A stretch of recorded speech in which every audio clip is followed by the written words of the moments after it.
You are now listening to Mr. Z Blackneffect.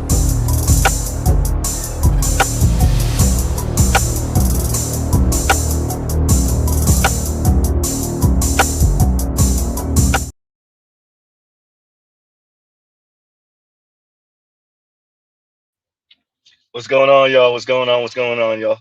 Like, share, subscribe, hit the super chat on the way in. And talking about that, shout out to the replay gang, hype button and thank you button, please and thank you. And Telescope says got that quote unquote like button part out the way early. And thank you, Telescope. You are a scholar and a gentleman. Okay, let's make sure we have all of our stuff together before we get underway. Okay.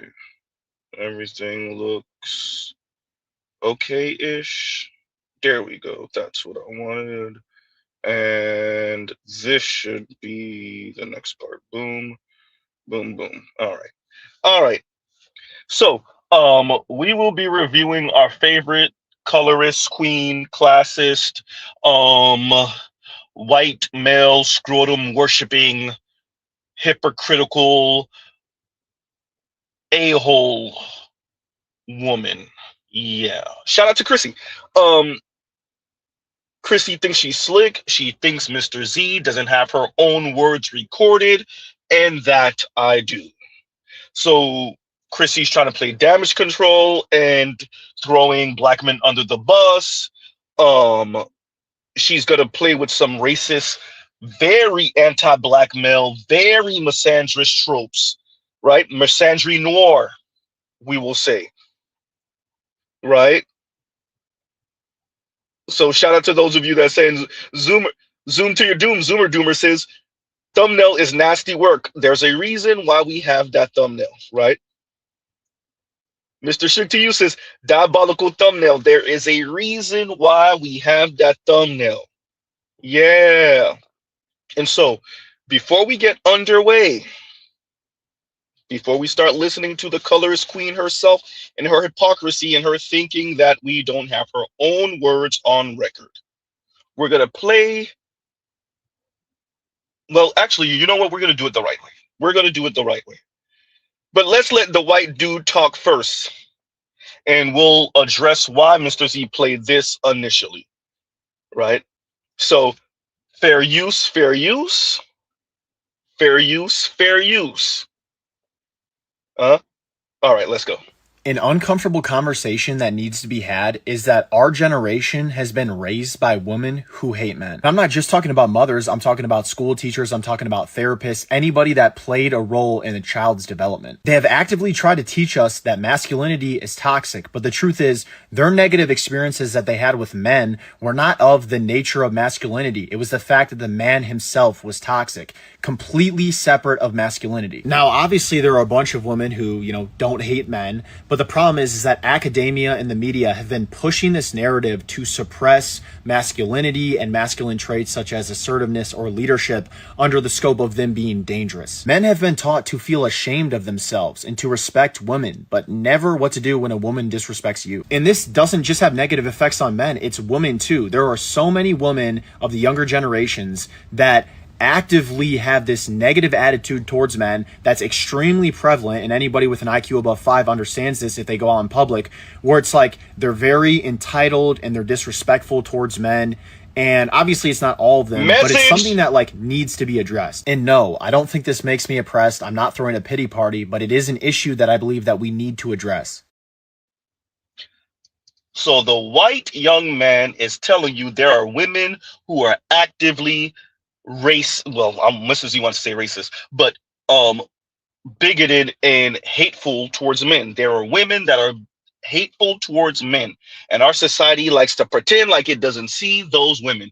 So what happens when it's specifically black women who are hateful towards men, who play with feminist tropes, lifestyle and luxury tropes, date the best option for you, and most likely it ain't going to be a black man, tropes, like the Chrissies of the world? What do we do with those? If the young white man is saying to you, dear America, that there are hateful women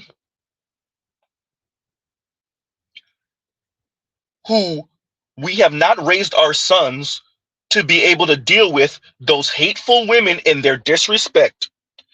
I would add on to it their mean-spiritedness, their snarkiness, their sassiness, their combativeness, their antagonism.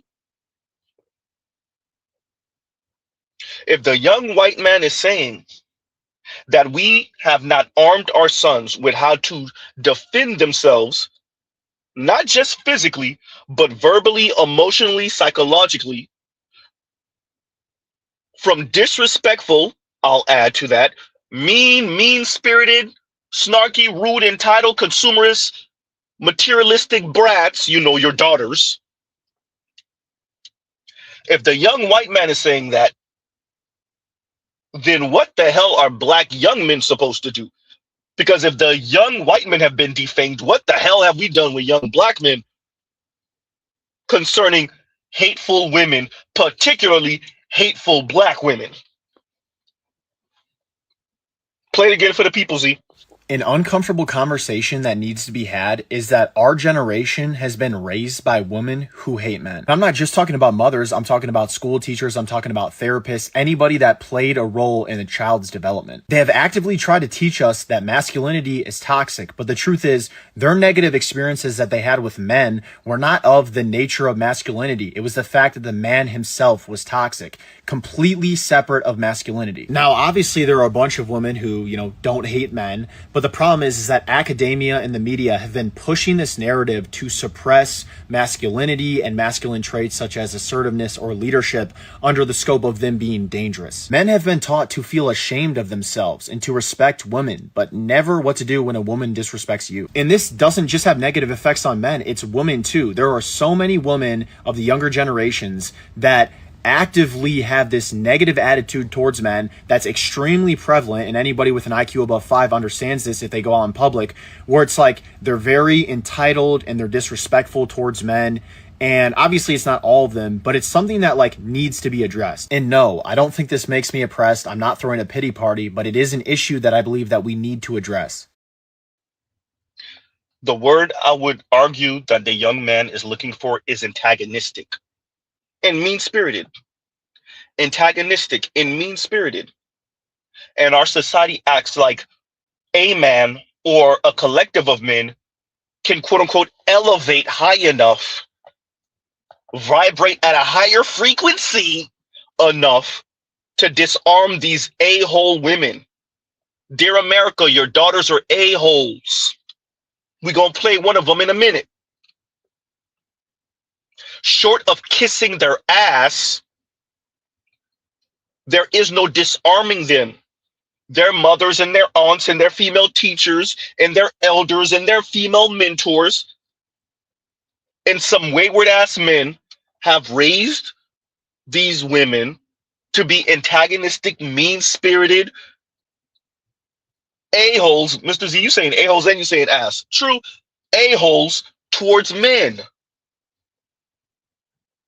And men don't owe your daughters. Ooh, god damn, I know that hurt.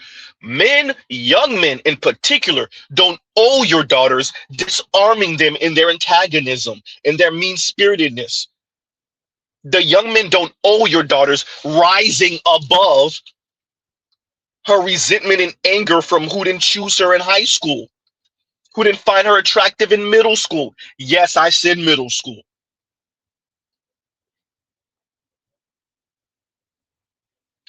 Huh? The young men don't owe your daughter elevating high enough, being witty enough and charismatic enough to disarm her and her mean-spiritedness and her snarkiness and her smugness and her sassiness. The young men don't owe her rising. And that what you're seeing with the young men is they said, you know what? I would rather play video games. Huh?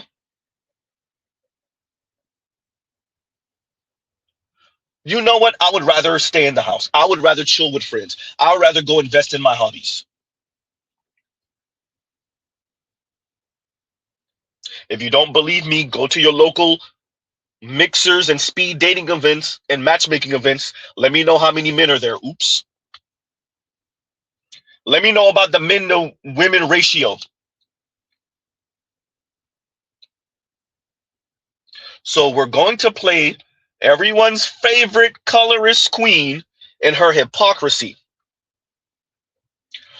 So to preface, Chrissie is responding to a young lady who essentially blames women like Chrissie for Onyeka, that's the Nigerian young lady, Nigerian American young lady who got caught up with the Danish dude, the quote unquote Danish deception story.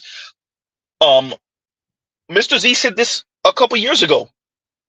And Chrissie is doing damage control every time one of these stories pops up, where you have these colorist non-black men, when you have these non-black men, particularly white men, that delete a black woman, particularly a young black woman, um one of these non-black men, white men in specific, who scams or who harms or who plays around with a bunch of black women. You'll see Chrissie come out here who breaks a black woman's heart. You'll see Chrissie come out here with the damage control,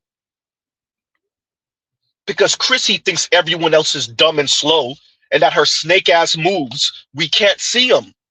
Chrissie, you spoke too damn reckless over the past few years. You lucky Mr. Z didn't have a channel 7 years ago, 6 and 5 years ago.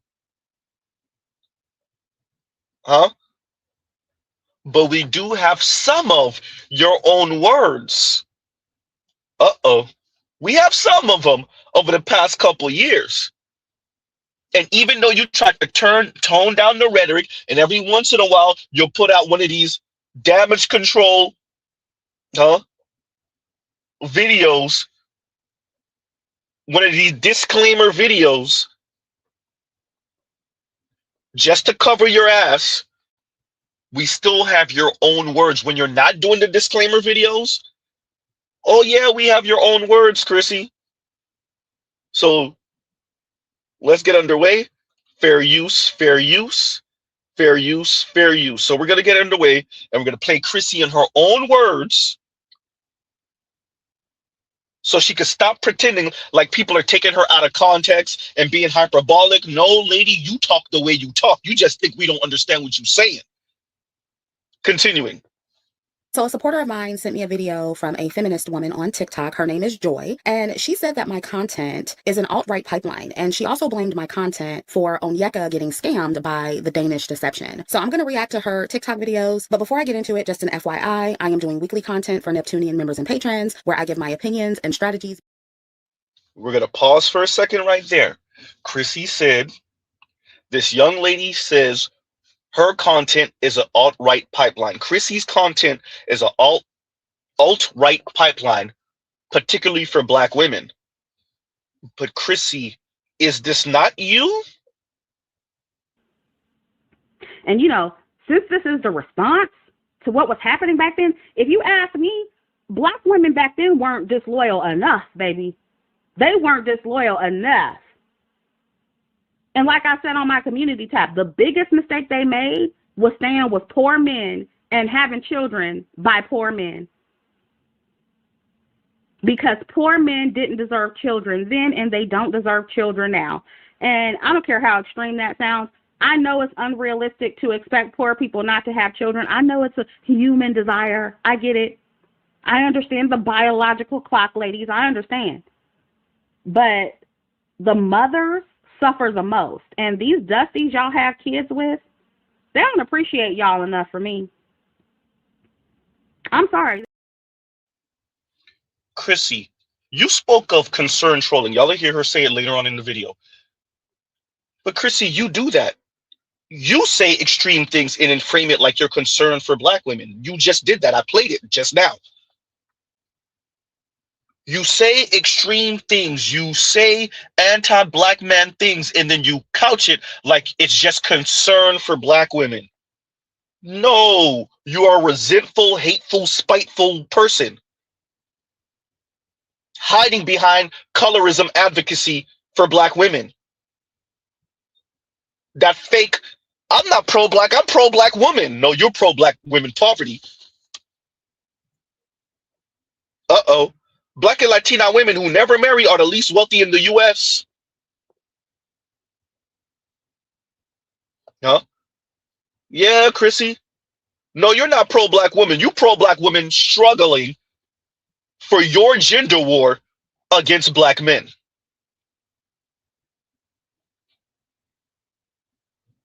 I said this to you, what, a year ago or some odd? Black women who are not on a black man's program shrugs. And you said, what program? Chrissy, you remember when you responded to Z? And you said, what program? Well, black women have lost some 300 and some odd thousand jobs since then. What program? Black women have what, the highest eviction rate, the vast majority of them being single. Recall what program? Your words. Huh? Black women have a target on their back from the Vivek Ramaswamys and the JD Vances of the world. What program? I just put in my community tab that now you have to prove when someone does something anti-black to you, everything from verbal abuse all the way to physical assault, and it's because you're black, you have to prove it beyond, like, not even beyond a shadow of a doubt. It has to be so cartoonishly blatant. Huh? Chrissy, what program, right? What program? I said get on the black man's program. Chrissy said, what program? Chrissy. Remember, Chrissy, these are your words. This is what I tell average looking and below average looking women. If you can't date up, be alone. Life is easier that way. And I know that's controversial. I don't care. I don't care. Chrissy, Barron Trump, Stephen Miller, Sagar Enjeti, Vivek Ramaswamy. Oh man. Huh? You said it's better that way? It's better off you be alone? We about to see about that. I said get on a black man's program. You said what program? We about to see. Huh?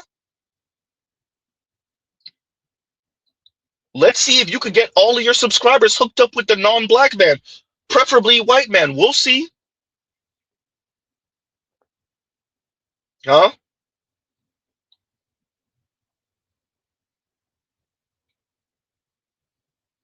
Big balls and all of them waiting for y'all outside. Nick Fuentes is waiting for y'all outside. Huh? Even Myron Gaines is waiting for y'all outside. Uh-oh. I said get on a black man's program. You said what program? Okay. Black women lost 300,000 jobs in the past few months. I think when you stretch it out over a year or so, it was some 500,000-600,000 jobs. Chrissy, your words. What program we about to see? Huh? Continuing.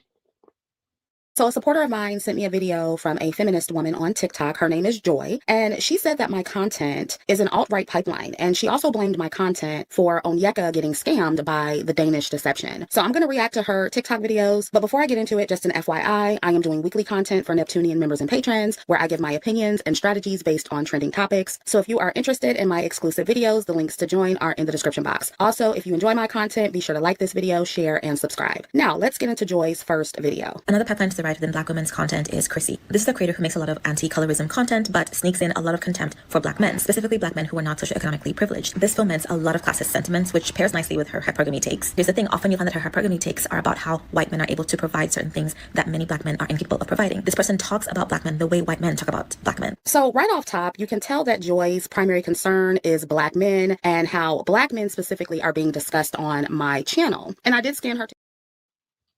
Chrissy, but you didn't address what she said, Chrissy. Chrissy, you didn't address what she said. She's either right or wrong. Is she right or wrong, Chrissy? Oops. And you know, since this is the response to what was happening back then, if you ask me, black women back then weren't disloyal enough, baby. They weren't disloyal enough. And like I said on my community tab, the biggest mistake they made was staying with poor men and having children by poor men. Because poor men didn't deserve children then, and they don't deserve children now. And I don't care how extreme that sounds. I know it's unrealistic to expect poor people not to have children. I know it's a human desire. I get it. I understand the biological clock, ladies. I understand. But the mothers suffer the most. And these dusties y'all have kids with, they don't appreciate y'all enough for me. I'm sorry. Chrissie, the young lady said you talk like this. Mr. Z just played you well talking like this. I'm going to let the whole thing play out, Chrissie. I'm going to let your whole video play out and watch you pretend like you haven't been speaking like this for years. So you could pretend like, no, y'all are taking me out of context, and that's why I put my stuff on Patreon, and that's why I have members only. No, you want to speak reckless like this and pretend like you're not saying it. When one of your subscribers or somebody that listens to you or somebody that follows this general type of content, maybe not you in specific, when they get caught up, then here come you, with the damage control, protecting the white man, always, always,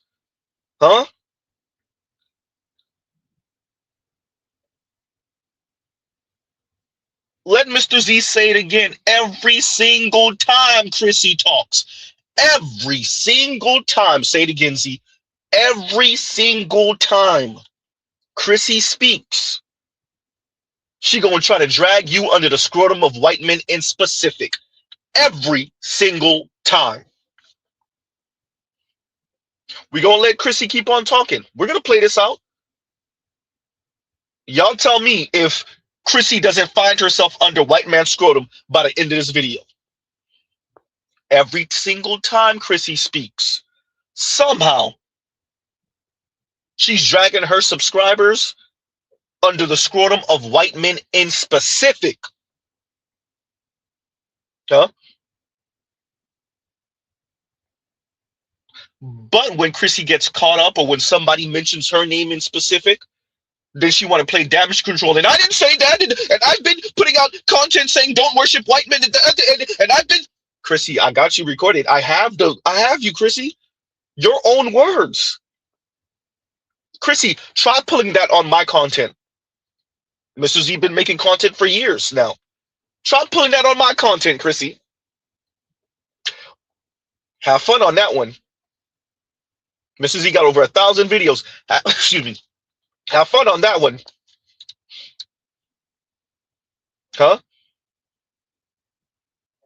Continuing.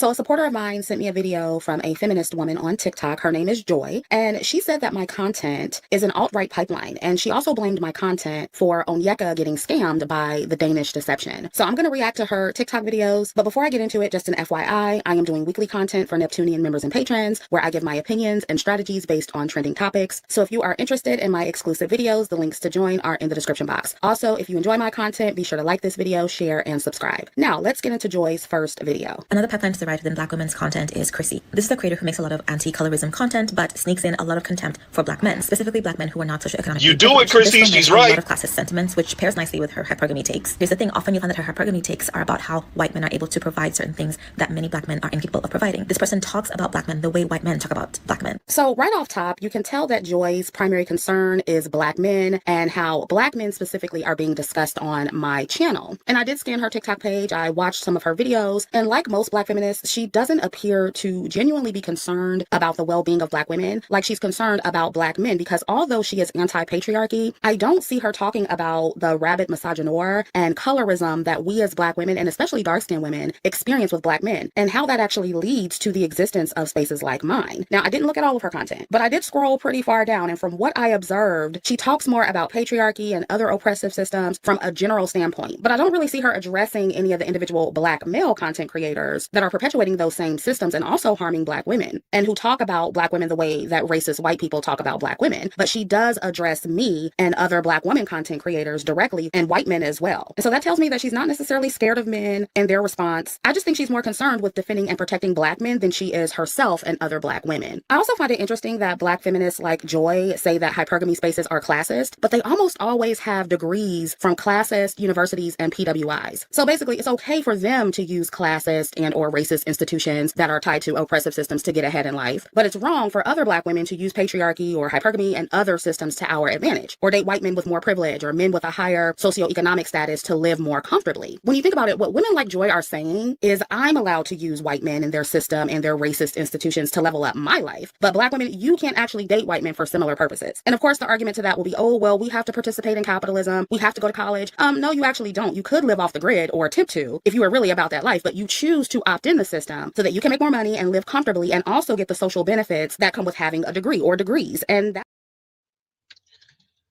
Now, not only did Chrissie not address what the young lady said, she quickly pivots to, what about Black men? Chrissie, according to you, half the reason why you encourage your subscribers to date out is because Black men aren't practicing patriarchy. You forgot? Black men aren't patriarchal enough. Black men aren't providers enough. Black men aren't protectors enough. These are your sentiments, Chrissie. We could find this on your channel like right now, Chrissie. So either the young lady is wrong or she's right, and we all know she's right. Huh?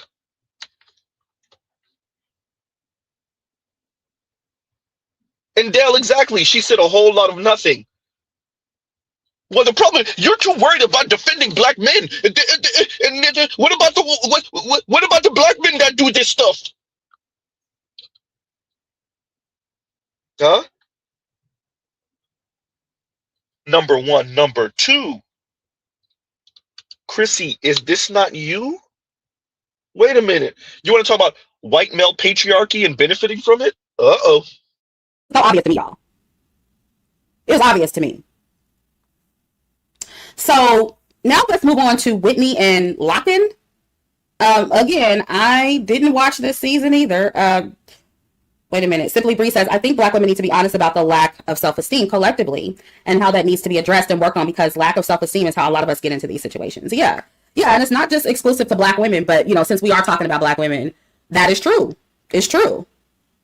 Kenny is a light-skinned Black man, by the way, so it makes sense. Is Kenny, I know y'all said he was Dominican. I don't know about, I mean, I guess light-skinned Dominican, but he don't look Black to me. What is he? Afro, Latino, Afro-Dominican? Yeah, he looked mixed to me. And that's another thing, like, you know, when it comes to men of color, dating men of color, sometimes a lot of times their colorism is just as bad in their community as it is in the Black community. And I said this a long time ago. That's why I have dated a Filipino when I was very, very young. But when it comes to like Asians, Indians, Latinos, you got to be real careful with them, because that colorism thing, I'm telling y'all, they be real color, and they put whiteness on a pedestal, just like Black men do.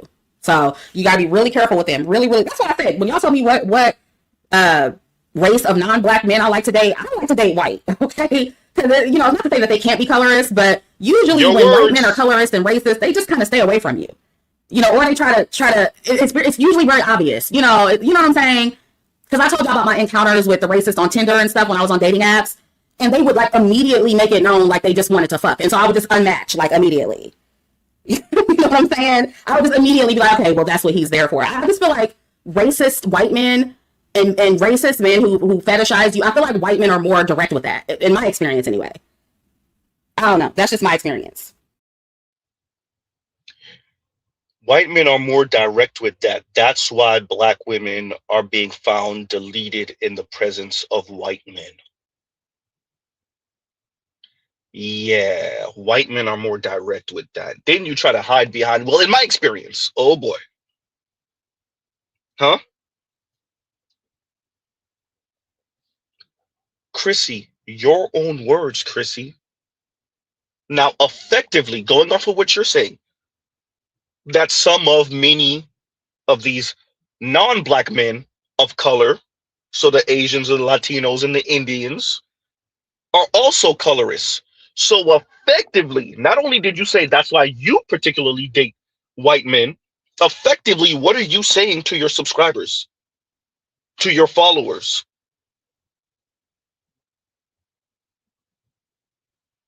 Huh? Because the white men aren't really colorists like that. Huh? Now, every non-white man is some type of colorist, but not white men. Huh? Oh, Chrissy gonna get more egregious with the rhetoric in a minute. Huh?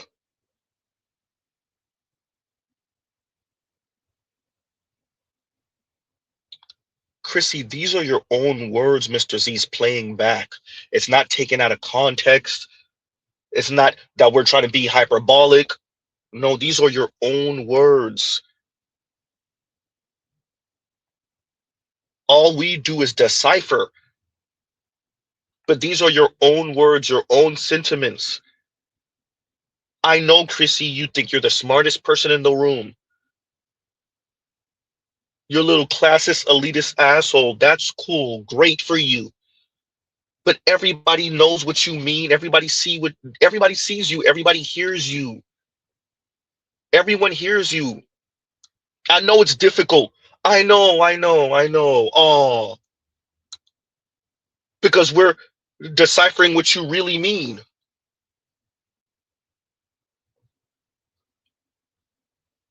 So you think just because you put out these disclaimers every once in a while that we don't see what you really mean. The young lady Joy that's calling you out, she hear the same thing. You could call her all type of pro-black in a negative way all you want.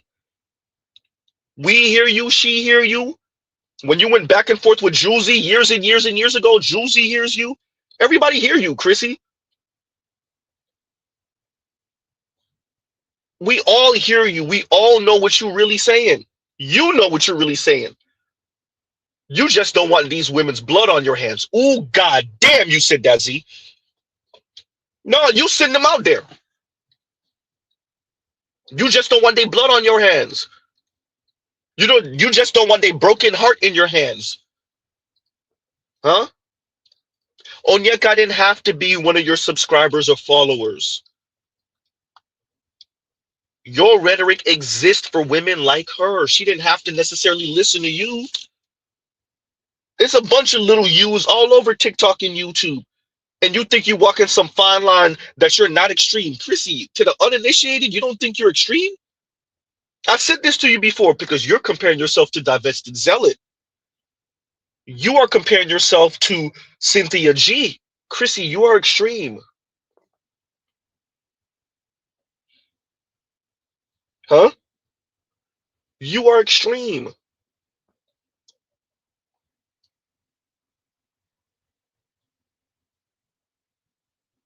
Chrissy, you are walking these young ladies to the edge, the very raggedy edge of the cliff.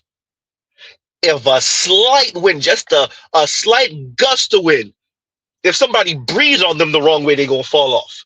And inevitably, when these women fall off to a lifetime supply of antidepressants, to a lifetime supply of Rose toy batteries, to looking embarrassed as hell, chasing after white men, looking desperate and loser in front of the world, to sounding absolutely delusional, spending their young adulthood hoping and wishing and praying for the non-black dude, running out their biological clock.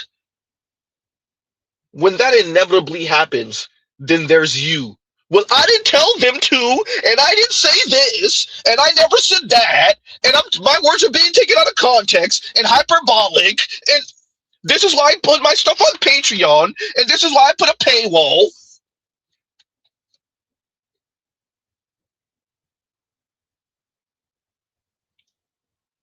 Chrissy, Chrissy, you're not the only content creator.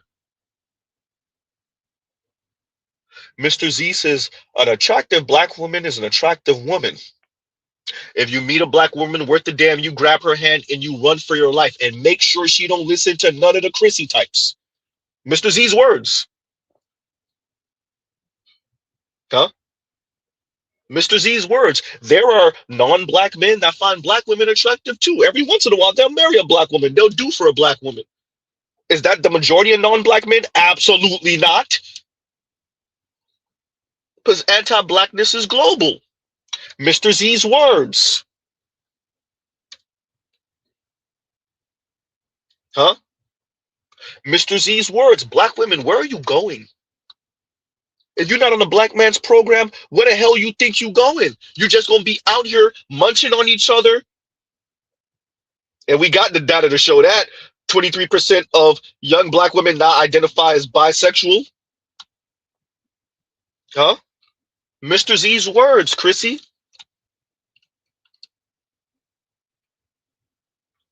Chrissy, what a coinky dink. Something like 23% of married black men under the age of what, 30?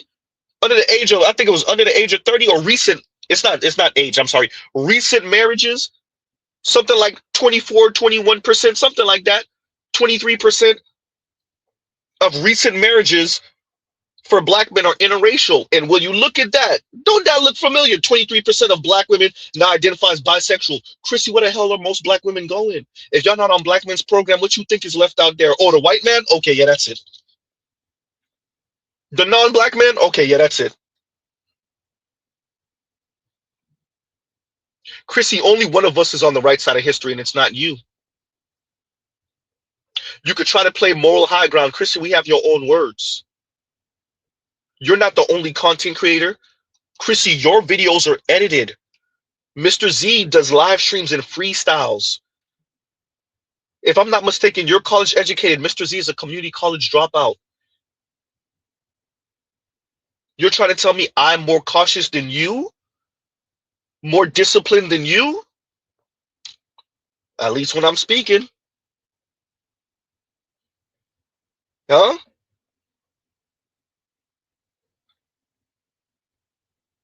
Fundamentally, Chrissy, the difference between Mr. Z and you is that I don't have contempt for black women. I'm disappointed in black women. Huh? I don't have contempt or hatred for black women.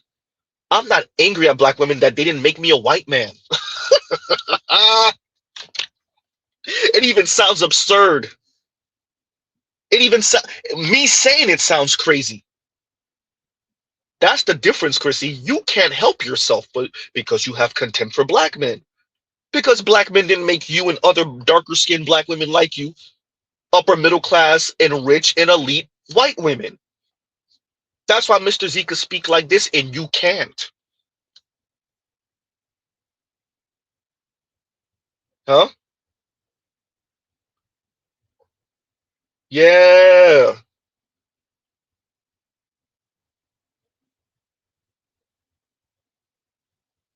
Continuing. So a supporter of mine sent me a video from a feminist woman on TikTok. Her name is Joy, and she said that my content is an alt-right pipeline, and she also blamed my content for Onyeka getting scammed by the Danish deception. So I'm going to react to her TikTok videos, but before I get into it, just an FYI, I am doing weekly content for Neptunian members and patrons where I give my opinions and strategies based on trending topics. So if you are interested in my exclusive videos, the links to join are in the description box. Also, if you enjoy my content, be sure to like this video, share, and subscribe. Now, let's get into Joy's first video. Another pipeline to the right within black women's content is Chrissie. This is a creator who makes a lot of anti-colorism content, but sneaks in a lot of contempt for black men, specifically black men who are not socioeconomically privileged. This foments a lot of classist sentiments, which pairs nicely with her hypocrisy takes. Here's the thing, often you'll find that her hypocrisy takes are about how white men are able to provide certain things that many black men are incapable of providing. This person talks about black men the way white men talk about black men. So right off top, you can tell that Joy's primary concern is black men and how black men specifically are being discussed on my channel. And I did scan her TikTok page, I watched some of her videos, and like most black feminists, this, she doesn't appear to genuinely be concerned about the well-being of Black women like she's concerned about Black men, because although she is anti-patriarchy, I don't see her talking about the rabid misogynoir and colorism that we as Black women, and especially dark-skinned women, experience with Black men, and how that actually leads to the existence of spaces like mine. Now, I didn't look at all of her content, but I did scroll pretty far down, and from what I observed, she talks more about patriarchy and other oppressive systems from a general standpoint, but I don't really see her addressing any of the individual Black male content creators that are perpetuating those same systems and also harming Black women, and who talk about Black women the way that racist white people talk about Black women. But she does address me and other Black women content creators directly, and white men as well. And so that tells me that she's not necessarily scared of men and their response. I just think she's more concerned with defending and protecting Black men than she is herself and other Black women. I also find it interesting that Black feminists like Joy say that hypergamy spaces are classist, but they almost always have degrees from classist universities and PWIs. So basically, it's okay for them to use classist and or racist institutions that are tied to oppressive systems to get ahead in life. But it's wrong for other Black women to use patriarchy or hypergamy and other systems to our advantage, or date white men with more privilege or men with a higher socioeconomic status to live more comfortably. When you think about it, what women like Joy are saying is, I'm allowed to use white men and their system and their racist institutions to level up my life, but Black women, you can't actually date white men for similar purposes. And of course, the argument to that will be, oh, well, we have to participate in capitalism. We have to go to college. No, you actually don't. You could live off the grid or attempt to if you were really about that life, but you choose to opt in the system so that you can make more money and live comfortably and also get the social. Let me address that, because that's a very white supremacist take. Well, you could always live in the forest if you don't like what we're saying and doing. This is agent talk, Chrissy. I mean, you don't have to participate in capitalism. You could just always live under a bridge. Huh?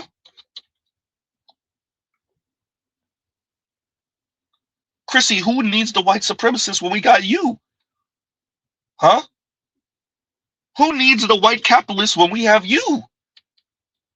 Who needs the white man when we have you? Huh? I mean, you don't have to participate. You could always be struggling and broken poor. Petty ass. You could always not participate and be a bum on the streets. You can always live off the grid. Go live in the forest somewhere. Huh? You don't have to participate. Translation. Don't be mad at me because I chose the smarter route. Look, I'll beat a bus down for the white man. Just because you decided not to do that. Don't hate the player, hate the game. Lame ass. Huh? Just because I figured out the smarter, better route, and I'm playing the game smart, and I'm not fighting for those dusty Black men. Dusty man.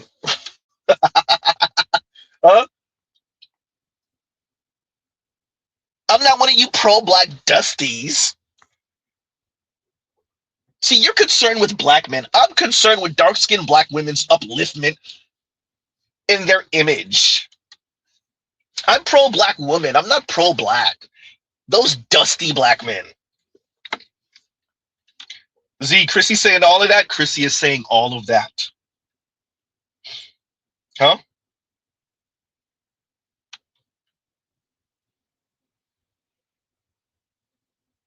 Chrissy saying, well, you can always live off the grid if you don't want to participate and worship at the altar of white men, if you don't want to lift white men up, if you don't want to participate in their capitalism. Well, you're using the white men's institutions. Why did you go to college? Why did you get a degree? Oh, because you don't want to be poor? Well, Black men are poor and they're dusty.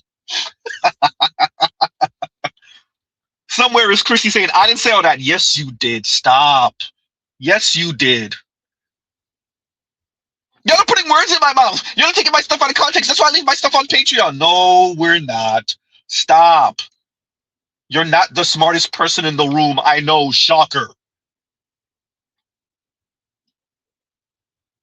Huh?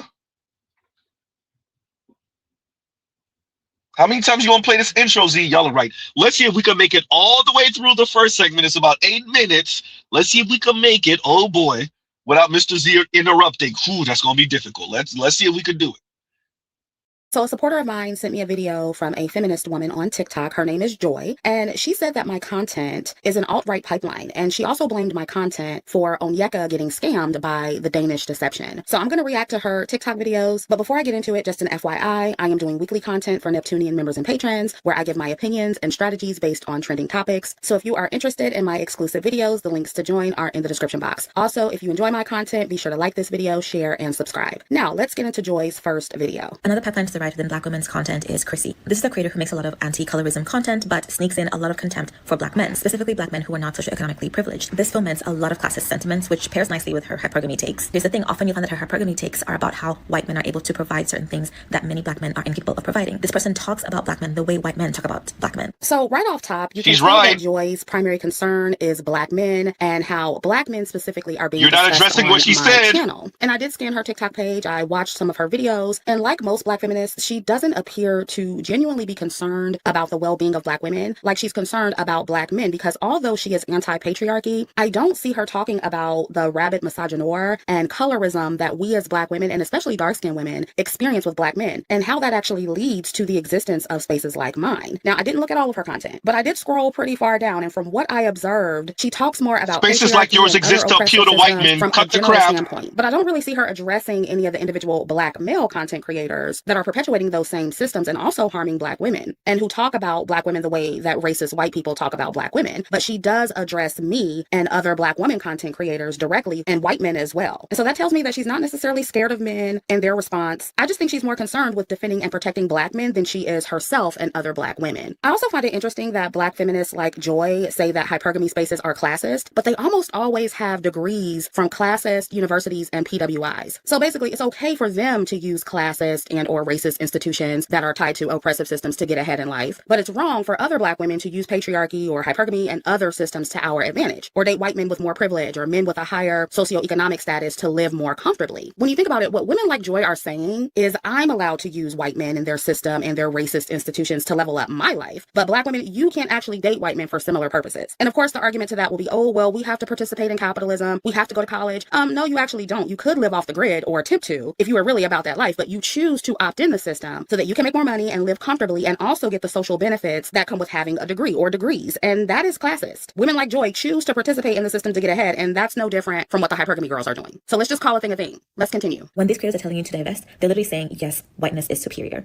I don't care if they also make anti-colorism content. That is merely self-preservation content for the people that their content is aimed towards, Black women, many of whom are oppressed by colorism. But ultimately, their politic is about marrying into whiteness and marrying into white spaces and being hypergamous to escape. She's right, Chrissie. Joy is just lying here, because I support hypergamy for Black women with all races of men. That is well known. Now, obviously, I do encourage Mr. Z got so the that Black clip. women have more options to choose from. But the way Black people keep pushing this lie about me saying that white men are superior, all because they personally have an issue with white men, is ridiculous. I did an entire interview with a white man where we both stressed the importance of not worshiping white men. I constantly encourage Black women to vet all races of men. That's one of your fake ass disclaimer videos. To Joy's point about my content being self-preservation content for dark-skinned women, yes, it is. You're absolutely correct, and I've been very honest about that, because I am a dark-skinned woman who is self-first. And it's interesting because every other group, every marginalized group that Joy advocates for is also self-first on their platforms and in their spaces. This includes Black men, trans women, etc. And they consistently center themselves and their plights first, many times at the expense of Black women. I've highlighted several examples of that on my channel throughout the years. Yet Joy is expecting me and other dark-skinned women to do the exact opposite and center everyone else's plight before centering ours. And this is personally why I believe her message at its core is really just the typical anti-Black woman, misogynistic, colorist propaganda that encourages Black women to be mules, workhorses, and sacrificial lambs for Black men who hate Black women, for the Black community as a whole, and for other communities as well. And that's why it's ironic that she claims to be against white supremacy, because she's simultaneously mammifying Black women, similar to how racist white people have historically done. But in this case, it's mamming for Black men and other marginalized groups. Let's continue. A lot of these creators are also never anti-capitalist. They're usually in the center, like Chrissie calls herself a moderate. So she fully believes in capitalism, yet simultaneously talks about Black men being rays and pookies. She literally calls them these words.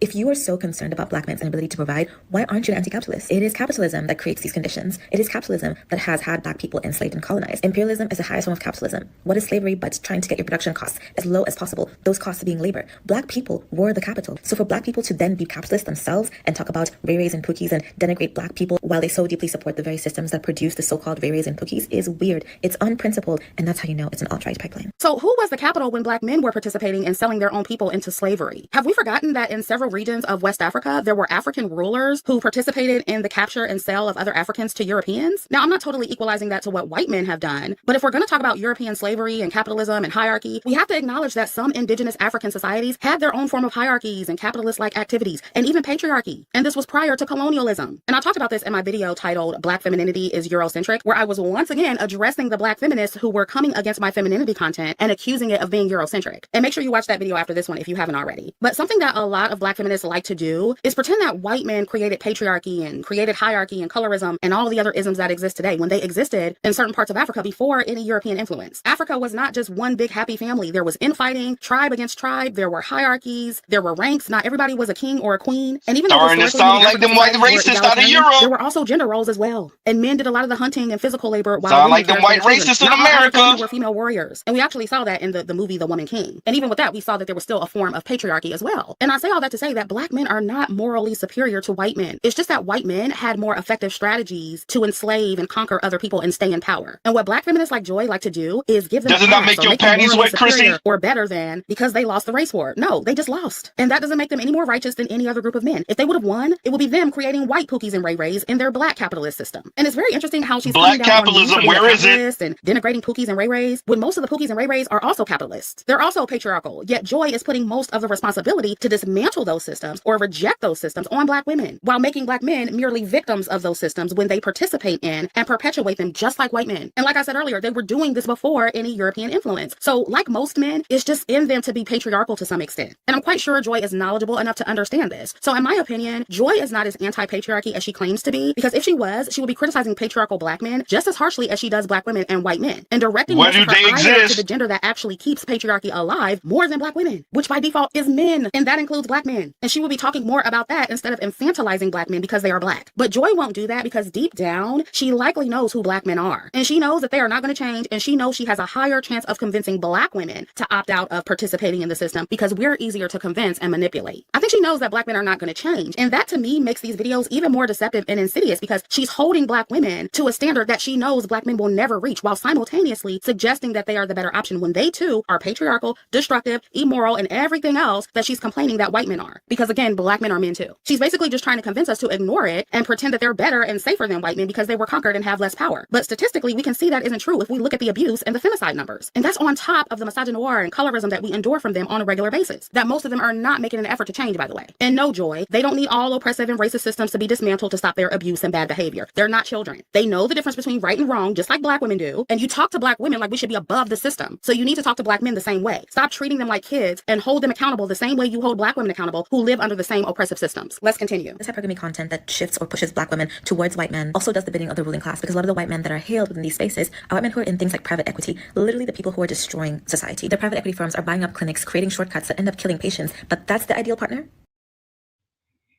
Yeah, Chrissy, you heard what the young lady said. And on the slavery point, well, will you look at that? Not daughters of the trade. Appreciate why Mr. Z brought this up, because Chrissy wasn't the first to do this. Huh? Paris Malone pulled this years ago too. Cynthia G pulled this years ago. I want you to appreciate when they feel like they're losing the moral high ground argument. I get to talk about these black men however I want because they didn't make me a white woman argument. When they feel like they're losing the moral high ground, when they feel like, and they're right, that folks are looking at them like, you sound a little neo-Nazi-ish. They say, all right, F America, I'll go back to slavery off the west coast of Africa on y'all ass. Ah, but Mr. Z was ready. Huh? Ah, but Mr. Z was ready. Daughters of the trade, anyone? Now, I don't suggest we do because what you're actually doing is minimizing white people's role in slavery, in the enslavement of black folks, the brutality of black people. I don't suggest we do it. But what I will also not allow is for black women like Chrissy to keep on playing this moral high ground crap while claiming other people are playing moral high ground. And let's be very clear what Chrissie does when she plays that. I'm tired of black women being above it. We need to be in the mud, beating up on those black men and sucking off white men. Oops. Huh? Chrissie thinks she's slick.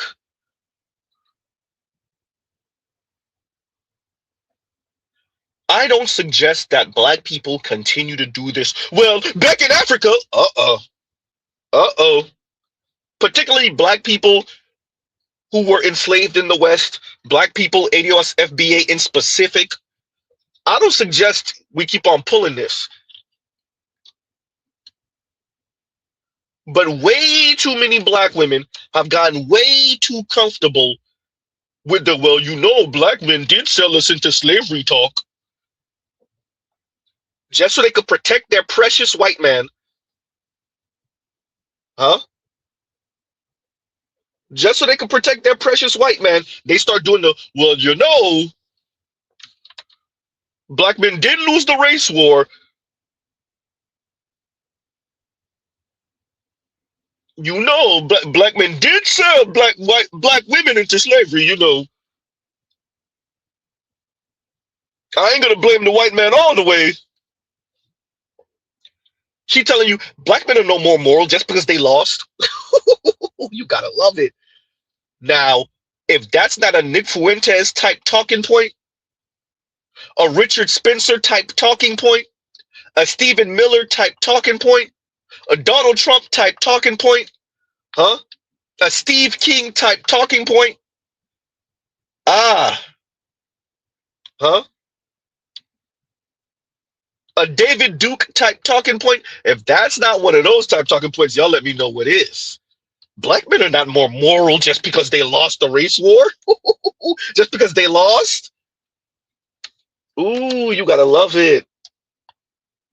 Chrissie, the difference between me and you is I would never say that. Huh?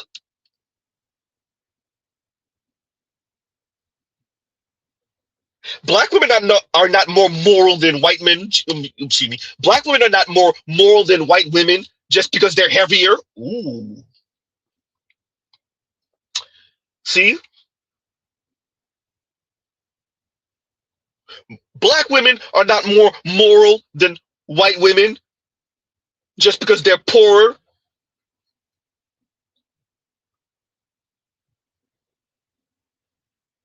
Huh? But you say that and you mean it. Ooh. Huh? And y'all like, share, subscribe, hit the super chat. And talking about that, and KMS says that thumbnail diabolical. Hashtag throat yogurt. Hey, bro, you hear me? Hashtag throat yogurt. And I purposely put that, and Louis acted like he don't know where that thumbnail came from. Shout out to Louis Conyer in the comments. Because that is Chrissie. Every time she opened her mouth, there's some white peen in it. Somehow, she drags her and her subscribers under the scrotum of white men every time she opened her mouth.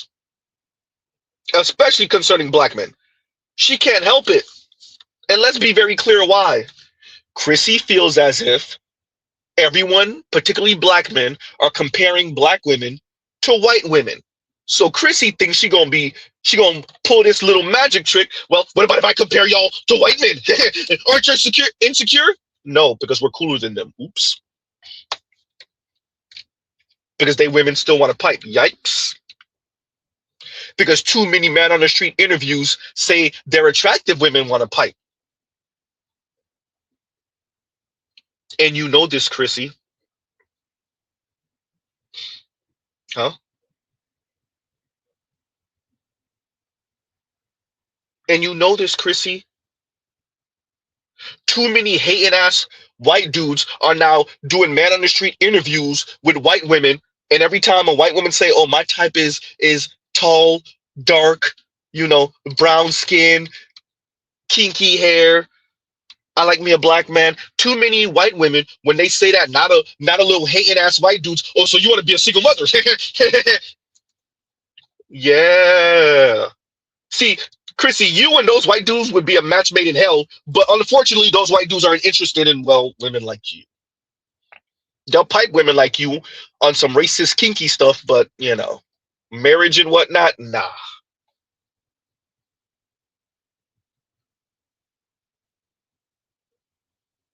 The fundamental difference, Chrissy, is that while women like you are hating on the sidelines, while deep throating white dudes, literally and figuratively, the vast majority of black men are just living their lives. Huh? You're not gonna be able to flip the script. Hey, I know how to make y'all insecure. Compare y'all to white men, and white men got more money. But are they spending that money on black women? Ooh, goddamn. Uh-oh. White men have more status. White men are not as colorist. Are they really though? Okay, fine. White men are not as colorist. Are non-colorist white men marrying darker skinned black women in any significant number?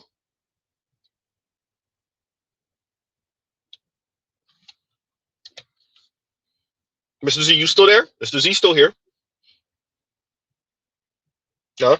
And KMS, thank you for the super chat. Thank you for the super chat. Huh? Chrissy, your hatred, your resentment, your anger knows no bounds. Here you are, essentially, effectively defending racist white men. Now, does that help black women any? Crickets. We have you in your own words and you act like you ain't say it. Chrissy, this is you. So obvious to me, y'all. It was obvious to me. So now let's move on to Whitney and Locken. Again, I didn't watch this season either. Wait a minute. Simply Bree says, I think black women need to be honest about the lack of self-esteem collectively and how that needs to be addressed and worked on, because lack of self-esteem is how a lot of us get into these situations. Yeah. Yeah. And it's not just exclusive to black women, but since we are talking about black women, that is true. It's true. Kenny is a light-skinned black man, by the way, so it makes sense. Is Kenny, I know y'all said he was Dominican. I don't know about, I guess light-skinned Dominican, but he don't look black to me. What is he? Afro, Latino, Afro Dominican? Yeah, he looked mixed to me. And that's another thing, like, when it comes to men of color, dating men of color, sometimes a lot of times their colorism is just as bad in their community as it is in the black community. And I said this a long time ago. That's why I have dated a Filipino when I was very, very young. But when it comes to like Asians, Indians, Latinos, you got to be real careful with them, because that colorism thing, I'm telling y'all, they be real color, and they put whiteness on a pedestal, just like black men do. So you got to be really careful with them. Really, really. That's what I said. When y'all tell me what race of non-black men I like to date, I don't like to date white. Okay. It's not to say that they can't be colorist, but usually when white men are colorist and racist, they just kind of stay away from you, or they try to, it's usually very obvious, you know what I'm saying? Because I told y'all about my encounters with the racist on Tinder and stuff when I was on dating apps, and they would like immediately make it known like they just wanted to fuck. And so I would just unmatch like immediately. You know what I'm saying? I would just immediately be like, okay, well, that's what he's there for. I just feel like racist white men and racist men who fetishize you, I feel like white men are more direct with that, in my experience anyway. I don't know. That's just my experience. Chrissy. So last time I checked, I think she has a white dude that she's seeing right now. But Chrissy, you're in America, Of course, your encounters with white men are gonna be anti-black as hell. You kind of gave up the ghost right there, whether you realize it or not. Black women stay running into, when black women do their whole swirler divester thing, they keep on running into anti-black or racist or even subtly racist white men, Latinos, Asians. You only hear about the one time they get married to that last dude. They never tell you about the 3, 4, 5, 7, 12 men before that. Huh? You only hear about the love story of Chrissie and the white man, and when he finally proposes it. Yeah, what about all them 6 and 7 and 12 and 15 dudes before? Wait, you realized it before any of them got to pipe every single time? So none of those dudes got to pipe. None of those dudes got the jizz in your mouth before you realized that he was racist. Okay, yeah, that's it. Huh? Chrissie's real issue is that this keeps on happening. Jag kan få din telefonnummer. Absolut. Tack. 73. 591. Vad heter du? Landry. Jo, jag har hört hela mitt liv. Chrissie's real issue is that her and other black women, darker skinned black women, really don't have an answer for this. Men in Germany are treated way differently than black women in Germany. Black men are appreciated in Germany. Black men are put in a cultural sense, in a societal sense, you are seen as interesting, whereas black women are seen as lesser. An experience. A novelty in which you can approach voyeuristically, and it's dehumanizing. I was a member at Soho House, and I remember seeing a black man sitting there, and there was all these white women around him glorifying him, gawking at the fact that he was existing. And I think black men need to acknowledge that their lived experience in Germany is disproportional to that of a black woman in Germany. This is Chrissie. I'm not saying that's literally Chrissie. Chrissie is trying to combat this. She's trying to pretend like her real issue is that black men can move about concerning women in a way that black women just aren't moving about concerning men. Chrissie, either y'all on our program or y'all out here in the wilderness. Huh?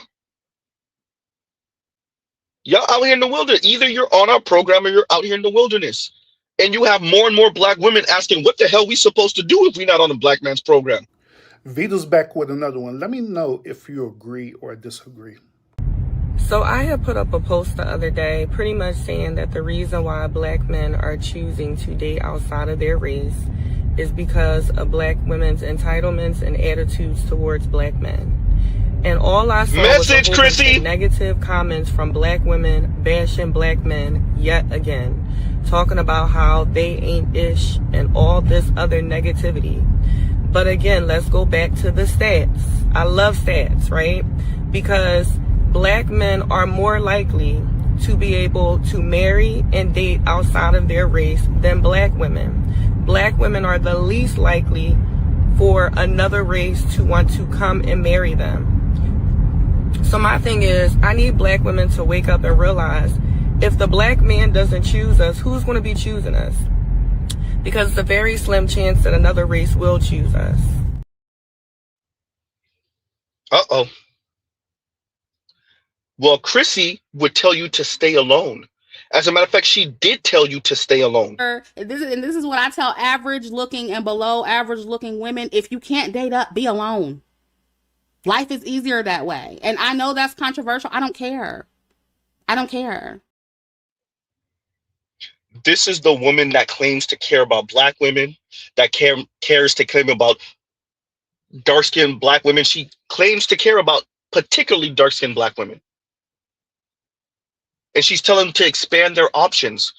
The other young lady I just played told you, but there's very slim chance that one of these non-black men pick us up.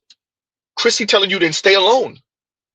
If you can't date up, in her mind, if you can't date white, then it's best to be alone. Chrissie's telling you it's better to be alone. That's what Chrissie's telling you. Well, damn. Huh? Yeah, you gotta love it. Chrissie is telling you it's best you be alone. The young lady saying to you, if we don't end up with black men, what's the chance that one of these non-black men pick us up? It's very slim chance. And Chrissie said, take your chances. Ooh. Mr. Z says, black women get on black men's program and we gonna leave y'all out here in the elements. And Chrissie said, I bet. And the rest of you black women gotta suffer. Huh?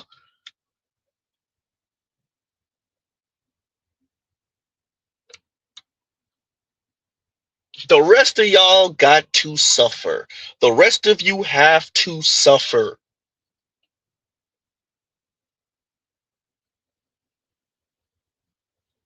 All Chrissie is worried about is being elevated by the white man to attractive white woman status. Chrissie wants black women, darker skinned black women, to be able to replace the Margot Robbies of the world in the beauty hierarchy. That's all she's worried about. That is all she is worried about.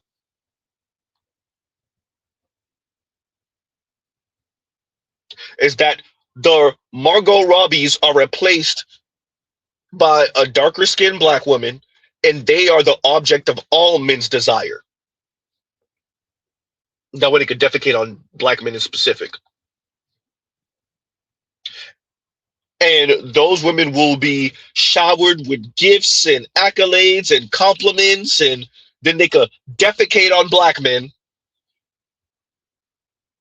Huh?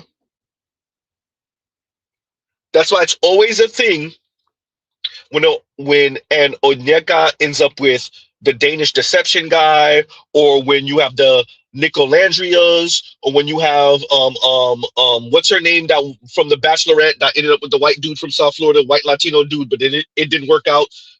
He divorced her and took half out the door. Huh? That's all Chrissie is worried about. Well, damn. Huh? Chrissie don't care about your loneliness. She told you to stay lonely. I am getting on here to just share my thoughts about being 30-something and not having a boyfriend, not having kids, and not being married. I have been so sad. I've been so depressed because I thought that I would have a family by now. I thought that I would at least be engaged or in a relationship at the minimum, and I'm not. And I'm getting older, and I'm getting scared. Am I gonna be on here one day coming to terms that I'm just gonna be single? Like, it doesn't even sound right.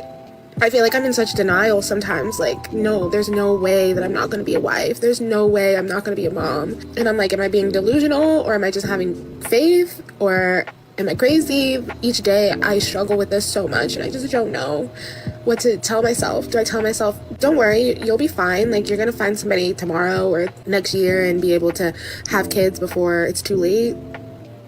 Or do I tell myself, maybe you should figure out how to live life as a single woman and be happy? I don't know. That's all I have for today. I haven't seen some. Yeah, see, women like Therese, who I covered the other day, would tell you, yeah, just get comfortable single. Huh? Decenter men. Why do you want to have children in wedlock anyway? Why do you want to have a man anyway? There's always in vitro. That's what women like Therese would tell you. Chrissie would tell you to expand your options, and the reason why you in this rut is because you holding out for a black man more than likely. Huh?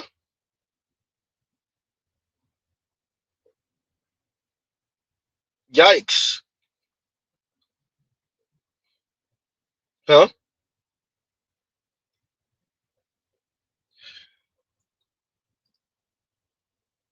Black women are going to suffer. Mr. Z's been saying this for years. The average black woman is cannon fodder. It's just a pawn in Kim Foster's gender war against black men, Pierce Malone's gender war against black men, Cynthia G's gender war against black men, women like Therese gender war against black men. Huh? Women like Real Talk with Yanni's gender war against black men, Divested Zealot, Shira 7. Some of these women are married, some of these women are not. Some of these women are with black men, some of these women are with white men, some of these women are single, some of these women are LGBTQ. Some of these women obviously are supposedly straight. But one thing they have in common is they are perfectly okay with watching the masses of black women suffer and they demand that those black women suffer in silence. It is better that you are single. It is better that you are alone. It is better for you. That's what Chrissie said. That's why we keep on playing the clip, because she literally said it. This is what I tell average looking and below average looking women. If you can't date up, be alone. Life is easier that way. And I know that's controversial. I don't care. I don't care. Huh? Chrissie, your words.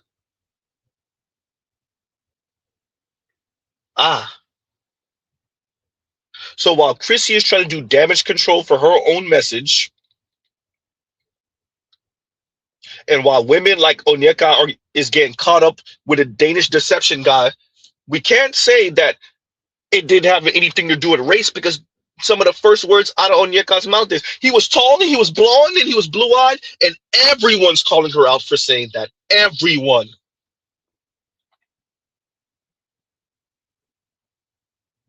Chrissie, the reason why people are directing their energy towards you is because you've been online for a decade telling black women to expand their options to non-black men, mainly white men. And every once in a while, you'll come out with one of these disclaimer videos. I'm not telling you to worship white men. I'm telling you to vet all men. I'm just saying, expand your options. Every once in a while, maybe twice a year, you'll drop a little nugget about the disclaimer. And it's really not a disclaimer. It's damage control. You said it yourself that every once in a while a black woman will get played. Mr. Z didn't have the space to put that one on. I have it. I'll play it next time. Oh yeah, Mr. Z got your clips, Chrissie. You said it yourself. Look, every once in a while a black woman's gonna get deleted by one of these guys. Every once in a while she's gonna get played. Every once in a while. Your words, Chrissie. As I said, these other black women are just cannon fodder for your gender war against black men. You will walk these women to the raggedy edge of the cliff. Pick their pockets before they fall, and then act like, well, I did tell you it wasn't a guarantee. I'm just saying. All I told you was to expand your options. Huh?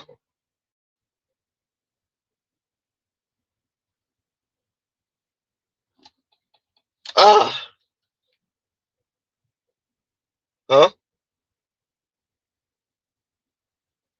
Continuing. So white men in the ruling class are not great partners because they are destroying society. But black men who are abusing and unaliving black women at 3 times the rate, and also highly colorist and misogynistic towards black women, are good partners, because that is who this woman is defending. And I guarantee her response is going to be, oh, well, those men don't know any better because white men made them do it. According to most black feminists like Joy, anything that white men do is wrong because they're inherently evil. But anything black men do wrong is because they're poor, innocent victims of the system, and they have no agency, and they are being controlled by white men. So again, she's infantilizing black men and saying that they're little children and have no agency and expect black women to just tolerate. This one I gotta pause. Chrissie, your entire project has been a toddler-style temper tantrum. Your entire project for the past decade is you acting as a petulant child, throwing a goddamn temper tantrum all over social media, particularly YouTube. Because you're not an upper middle class, rich or elite white woman. And you have the gall to talk about infantilize? The gumption? Your entire social media presence for a decade has been you throwing the biggest temper tantrum in the world. Huh? That's not fair. That's not fair! That is not fair! That's been you for a decade, Chrissie. Get the fuck out, lady. Fuck out. For a decade, Chrissie.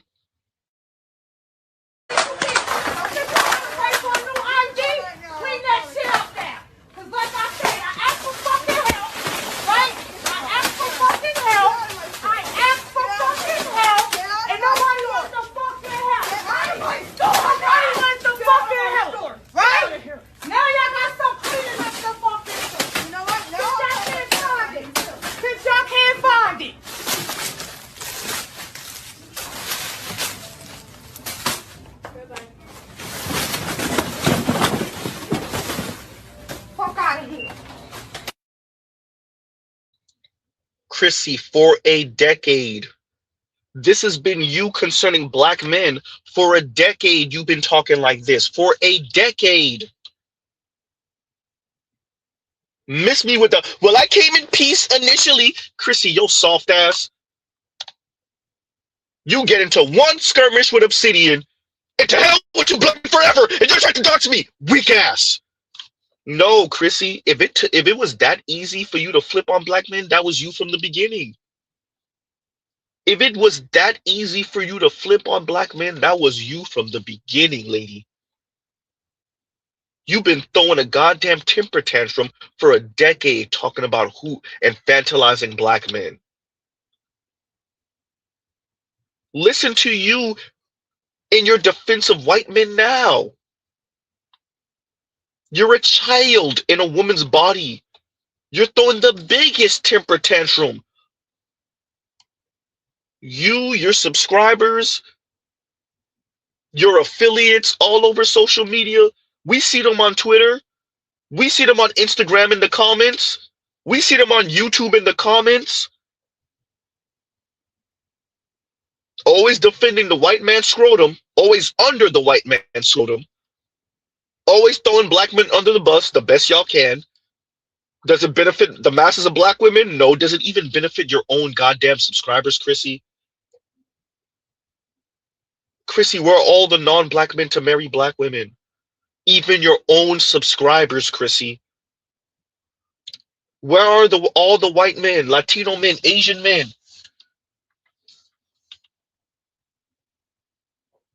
You have the unmitigated gall to speak about infantilization while you throw the biggest temper tantrum because you were born dark-skinned black and not rich. And so the only one that could elevate your beauty and your femininity is the white man. All that throwing dirt on black men's name, all that fake ass equalizing, all that trying to tear down black men's image, and black men do it too, and y'all always blaming white men. It's all temper tantrum. It's all temper tantrum. You have the unmitigated gall, the gumption, the temerity, the audacity to speak about infantilizing black men. Chrissy, you exist. Just because you speak like this, Chrissy, doesn't mean you're not throwing the biggest temper tantrum, Chrissy. You're throwing the biggest temper tantrum. Because you're a dark-skinned black woman who's not rich.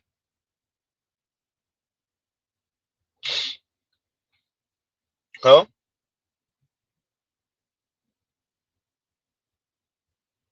You want to talk about being infantilized? Chrissy, have you heard you over the past few years? Have you heard you over the past decade? Infantilized? Chrissy, you throwing the biggest temper tantrum. You're a petulant child in a woman's body.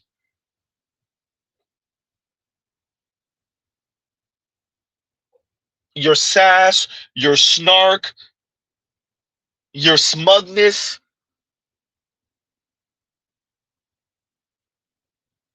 And you're talking about being infantilized?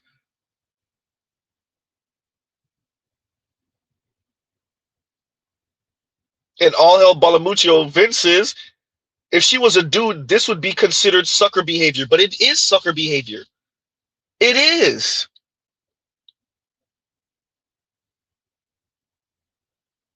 It's loser behavior.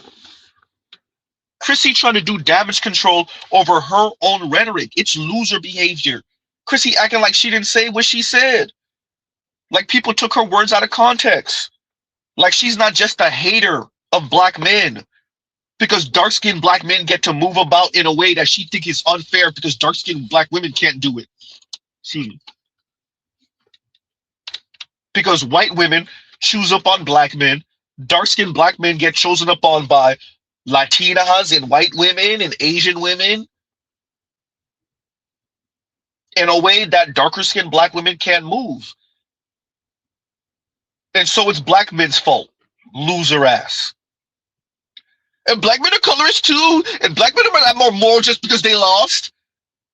That's not edgelord white boy talk. That's not 12-year-old Z, if you could get it out. 12-year-old edgelord white boy talk. You don't hear Nick Fuentes saying something like that? Y'all not morally superior just because you lost. This is a supposed black person talking like this. I say black women are not morally superior to black men. I say that. Imagine Mr. Z saying, black women are not morally superior to white women just because they're uglier. It ain't our fault that black women are fat and ugly. Huh? They're not morally superior just because they don't know how to stop eating. Huh?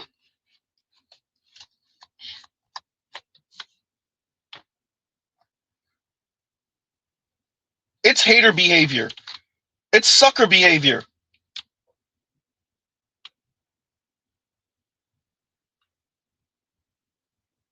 Continuing.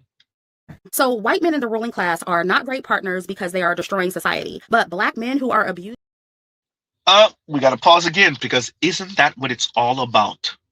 White men in the ruling class. Chrissy, let's say this again. We gonna say this slow. Something you already know, Mr. Z Ramen. Chrissy, black women in any significant number, as long as there's a white supremacy, white men will never, ever, ever, ever elevate black women to ruling class status. I know you know this, but maybe you need to be told this again for the 1,000,000th time. Chrissy, you're talking like this with Trump in office. Stephen Miller is in his ear. Barron Trump being his youngest child. Nick Fuentes is making his rounds. Huh? Do you appreciate what's happening right now? Huh?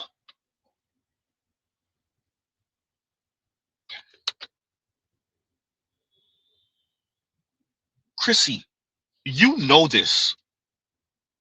But sometimes folks need to hear someone say it to them. Where are the white men that are going to elevate black women to that position? Okay, fine. Chrissy, in your own life, where's the white man that's going to elevate you to that position? Ooh, goddamn. Elite white men are marrying Asian women. Where are they elevating Asian women to that level? Elite white men are marrying Asian women. Where are they elevating Asian women to that level? Particularly East Asian women. It's not going to happen, Chrissy. Like, we know you know this. We know you know this. But sometimes somebody has to say it for it to really sting, for you to really appreciate it. Continuing. So white men in the ruling class are not great partners because they are destroying society, but black men who are abusing and unaliving black women at 3 times the rate and also highly colorist and misogynistic towards black women are good partners, because that is who this woman is defending. And I guarantee her response is going to be, oh, well, those men don't know any better because white men made them do it. According to most black feminists like Joy, anything that white men do is wrong because they're inherently evil, but anything black men do wrong is because they're poor, innocent victims of the system and they have no agency and they are being controlled by white men. So again, she's infantilizing black men and saying that they're little children and have no agency and expect black women to just tolerate them because they're oppressed. Or I guess she just wants us to be single because dating out isn't an option. That's basically what she's saying without saying it. But sorry, Joy, that is not real. Tolerate them. No, Chrissy, you're racist, anti-black man, black men hating ass. Tolerate black men? Chrissy, Black men have a higher marriage rate, a higher interracial marriage rate. Black men earn more than black women. Black men employ more people than black women. Black men have more wealth than black women. You want to talk about tolerant? Chrissie, the brother Isaiah, where is he out of? Someone told me earlier, the news anchor, the brother Isaiah, is he out of Atlanta or is he out of Houston or Dallas or something like that? He did a segment with a couple of black women who are essentially saying they work at these establishments and they get iced out because people say they're not likable. And the black women were saying, we do our job. We don't necessarily have to be likable. Chrissie, are you sure you want to speak about this? Essentially, what you're saying is what you said a couple years ago, that black men are insufferable. But if black men are insufferable, then why aren't black men the ones complaining about being iced out at their jobs and not being invited to certain functions, certain after hours functions, and that they don't necessarily have to be likable because they're doing their job? Why aren't black men complaining about that? You're talking about who's tolerable. Chrissie, black men are not the ones who have the bad customer service stereotype. That's not a negative black men stereotype, Chrissie.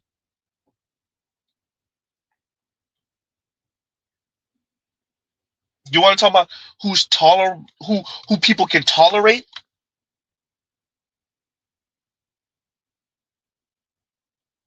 Chrissie, I have video after video after video of black women talking about being lonely. You're trying to tell me that those black women, they only have eyes for black men?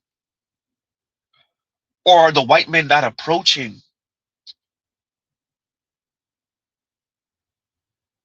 Tolerable? Chrissie, consider how many black women work around white men, work for white men, are around Latinos, Asians, all throughout these 50 states. And yet their interracial marriage rate is negligible. Is that because black women are that loyal to black men, Chrissie? You really want to go there, Chrissie? Huh? You really want to go there, Chrissie? Or is it that these non-black men find the masses of black women not tolerable?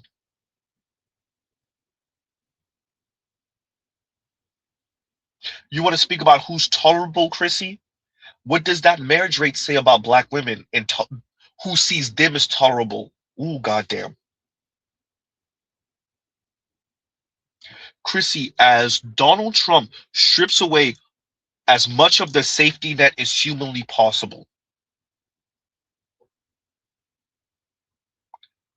you don't think we're going to see who non-black folk could tolerate? Now, let's be clear. This system is anti-black as hell. I'm not saying black men are safe. I'm not even saying black men are necessarily in a better position. But if you're going to speak about who's tolerable,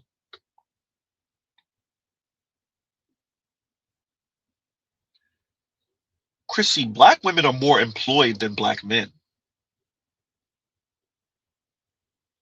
And yet, black women are not invited to after hours functions. Black women are not promoted as much. You want to speak about tolerable?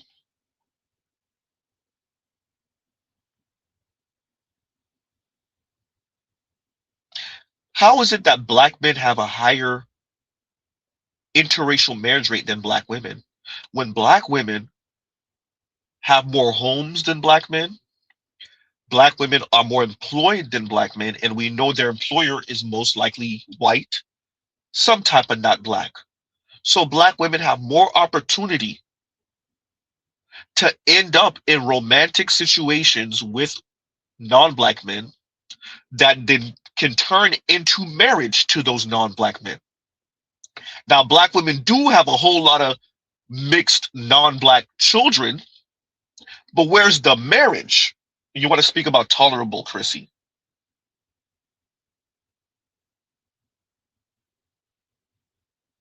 Why aren't black women who are in spaces with non-black men able to turn those situations and opportunities into marriage, into a non-black man subsidizing your ass? Maybe because they don't see y'all as tolerable. Continuing. So white men in the ruling class are not great partners because they are destroying society. But black men who are abusing and unaliving black women at 3 times the rate and also highly colorist and misogynistic towards black women are good partners, because that is who this woman is defending. And I guarantee her response is going to be, oh, well, those men don't know any better because white men made them do it. According to most black feminists like Joy, anything that white men do is wrong because they're inherently evil. But anything black men do wrong is because they're poor, innocent victims of the system and they have no agency and they are being controlled by white men. So again, she's infantilizing black men and saying that they're little children and have no agency and expect black women to just tolerate them because they're oppressed. Or I guess she just wants us to be single because dating out isn't an option. That's basically what she's saying without saying it. But sorry, Joy, that is not realistic. Some of us are. Damn, so you gonna pause it again? We didn't even make it 45 seconds. True indeed. Chrissy, if dating out, you see, you're real slick. We talking about marriage here. Dating, that mean interracial sex. Chrissy, an attractive black woman is an attractive woman. The white man gonna want a pipe too. A cute chocolate sister with a bubble butt. Oh yeah, the white man gonna want a pipe. He gonna want to back shots, all that. Oh, you better believe it. Huh? Some nice full lips. Oh, he gonna want a pogo stick up and down your esophagus. Mr. Z Ramen. Will he marry you? That way when you divorce him, you could take half his stuff out the door. Wait. Will he be earning more than you, significantly more than you? That way when you leave, well, he's a white man, so he might leave. You could take half his stuff. Will he do that?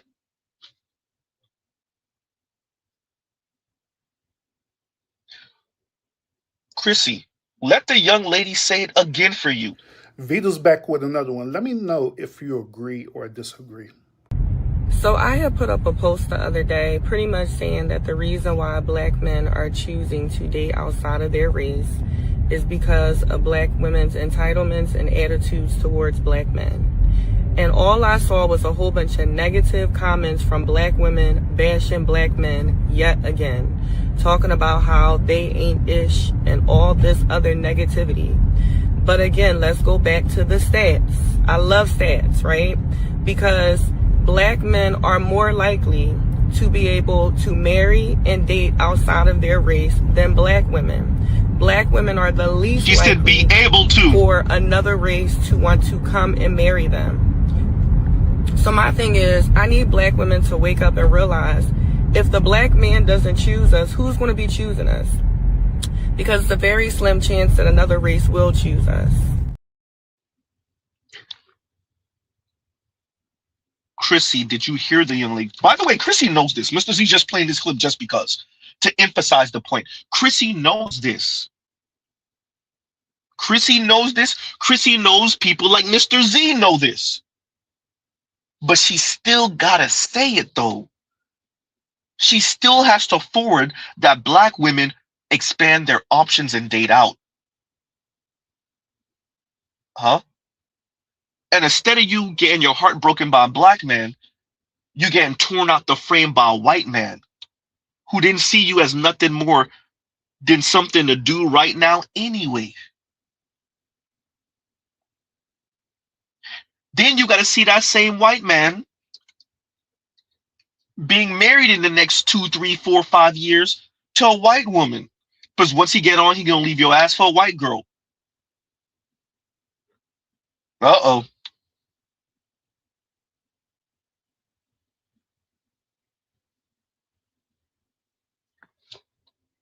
Appreciate this.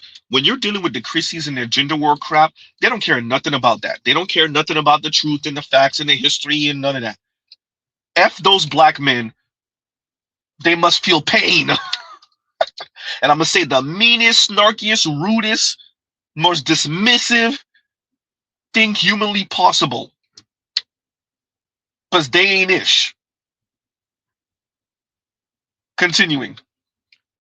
So white men in the ruling class are not great partners because they are destroying society. But black men who are abusing and unaliving black women at 3 times the rate and also highly colorist and misogynistic towards black women are good partners because that is who this woman is defending. And I guarantee her response is going to be, oh, well, those men don't know any better because white men made them do it. According to most black feminists like Joy, anything that white men do is wrong because they're inherently evil. But anything black men do wrong is because they're poor, innocent victims of the system and they have no agency and they are being controlled by white men. So again, she's infantilizing black men and saying that they're little children and have no agency and expect black women to just tolerate them because they're oppressed. Or I guess she just wants us to be single because dating out isn't an option. That's basically what she's saying without saying it. But sorry, Joy, that is not realistic. Some of us are going to date and marry out and you're just going to have to deal with that. Let's move on to Joy's other video where she mentioned me. Being scammed by a Danish white man who claims to be a royal is one of the most natural consequences of femininity and hypergamy content. We all know I hate hypergamy content, femininity content, because it leaves women vulnerable to being taken advantage of, because what they're actually selling you is a combination of SW work that you're not equipped to actually navigate, combined with white supremacy, a boatload of patriarchy that you can internalize and craft yourself into being the ideal woman. And the ideal man that you're building all of this for is a white man, because those pieces are also notoriously anti-black. That goes from everybody from Sheer 7 to Chrissie, all of them. They all peddle in the same thing, that you can live your princess life with a white man. So when a Danish man comes up to you and says, I'm royal and I have all this money, you are already primed to be susceptible to that. And I bet a lot of these love scammers are on the internet looking and watching at what rhetoric is being passed around amongst these pink pill groups and taking advantage. So this is exactly what I said would happen in my video review about Onyeka and the Danish deception. All of the anti-swirl pro-black people are going to try to connect me to Onyeka and blame hypergamy content as a whole for why she got scammed. I knew this would happen. And by the way, watch my live stream on the Danish deception if you haven't already. But what's interesting about this is Joy is doing the opposite of what she claims me and the hypergamy girls are doing. She's hiding black men's behavior behind white supremacy. She's making them righteous by default. And in so many words, she is suggesting that they are the better option simply because they're black and pushing that.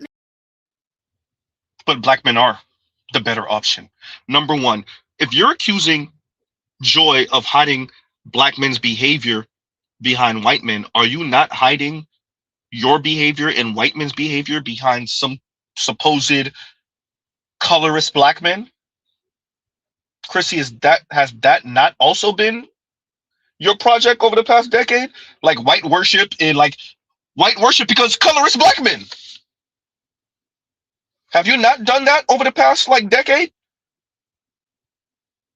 Yeah, Chrissy, you said it was going to happen because it was too easy. Chrissy, have you heard you over the past decade, Chrissy? Have you heard you? And, since this is the response to what was happening back then, if you ask me, black women back then weren't disloyal enough, baby. They weren't disloyal enough. And like I said on my community tab, the biggest mistake they made was staying with poor men and having children by poor men. Because poor men didn't deserve children then, and they don't deserve children now. And I don't care how extreme that sounds. I know it's unrealistic to expect poor people not to have children. I know it's a human desire. I get it. I understand the biological clock, ladies. I understand. But the mothers suffer the most. And these dusties y'all have kids with, they don't appreciate y'all enough for me. I'm sorry. Yeah. Chrissy, that's you. Chrissy, that's you. What is, okay, the question then becomes, all right, Chrissy, excuse me, let's ask it. What are black women supposed to take from how you have spoken, if you could pronounce these words correctly, that'd be great. How you have spoken over the past decade. What are they supposed to take from this? Expand your options, yes, but the young lady is telling you what that will most likely result in. Chrissy, there are 340 some odd million Americans. 6.5%, 7% ish of those Americans are black women. Some 28, 30-ish percent, 27 to 30, 32%, somewhere around there, 27 to 32% of those Americans are white men. Chrissy, if white men were so interested, black women would be Asian women. Goddamn.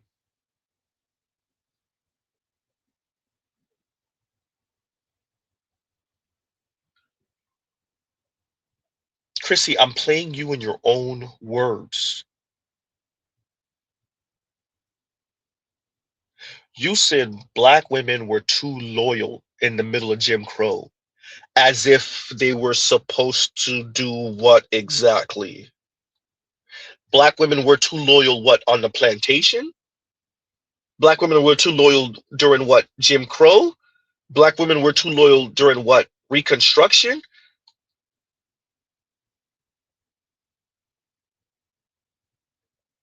Let's play that again. Your words, Chrissy. Your words. And, since this is the response to what was happening back then, if you ask me, black women back then weren't disloyal enough, baby. They weren't disloyal enough. And like I said on my community tab, the biggest mistake they made was staying with poor men and having children by poor men. It's such an ahistorical comment. It's frightening.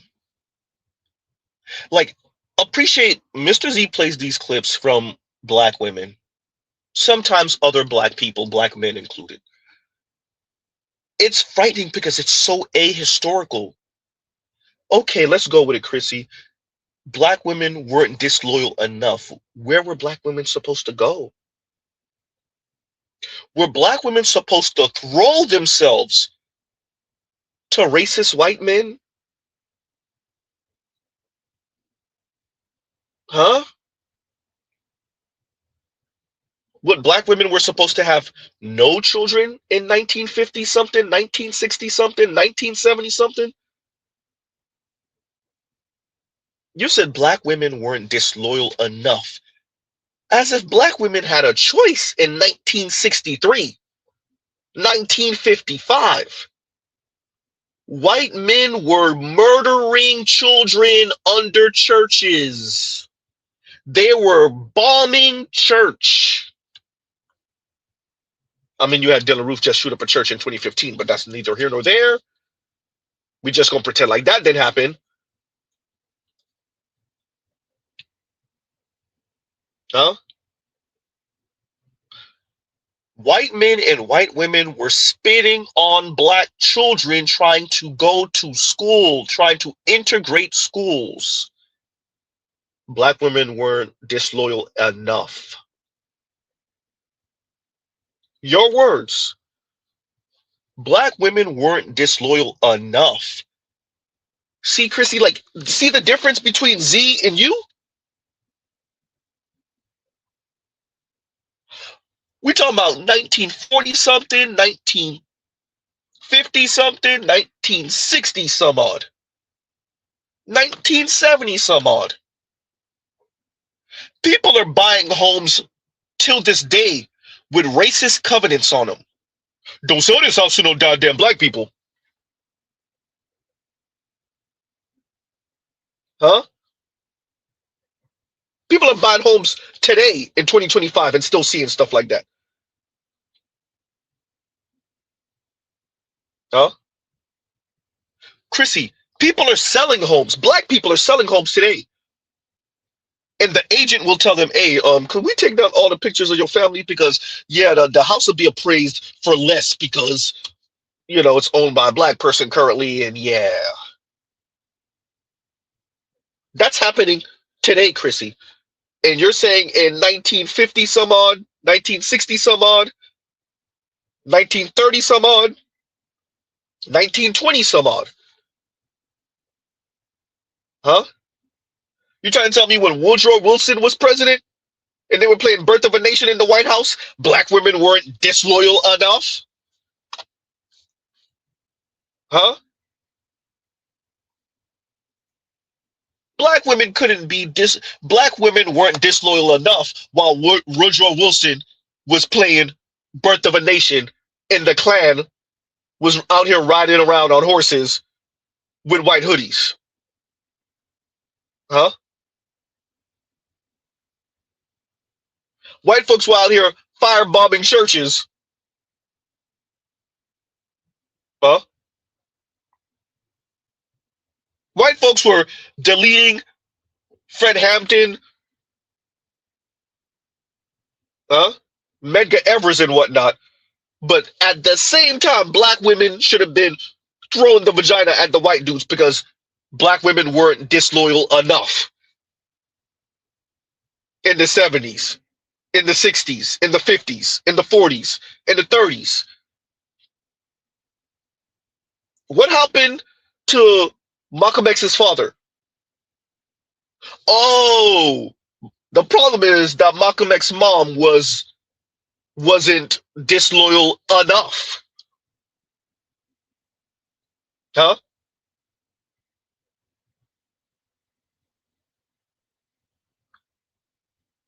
Fair-skinned lady, but she wasn't disloyal enough. She should have tried to pass for white, some type of dark white, Italian or whatnot. Huh? Spicy white.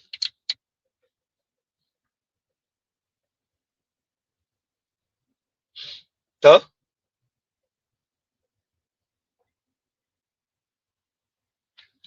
Chrissie said black women weren't disloyal enough. Yeah, in 1958 or some odd. Huh? And the Arena Revive says, Chrissie thinks they all could have been Eartha Kitt. And how did that turn out for Eartha Kitt? Huh? How did that turn out for Diane Carroll? Huh?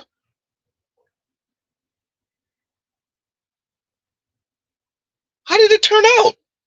A bunch of these women married white men and they married black men, or they just dated white men. And how did that turn out for like the masses of them? Huh? Thank you for the super chat. Thank you for the super chat. Like, share, subscribe, hit the super chat. And I did not forget about you, Els. I see your super chat. See, this is like ahistorical. They weren't disloyal enough.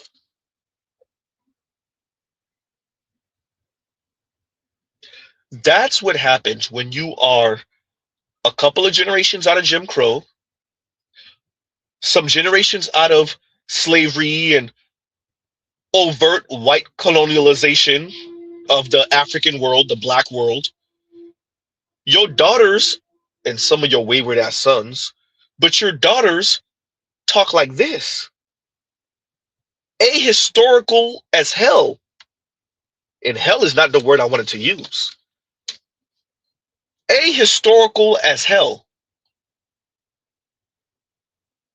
Huh? Who needs PragerU when you got Chrissie?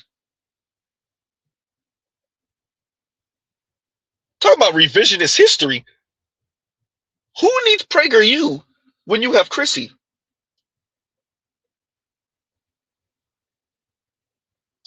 Black women weren't disloyal enough because black women shouldn't have been having children from poor men. Well, which black men weren't poor in 1950 something? In the middle of Jim Crow. Which black men weren't poor in 1940 something? 1930 some odd, you know, during the Depression. 1920 some odd.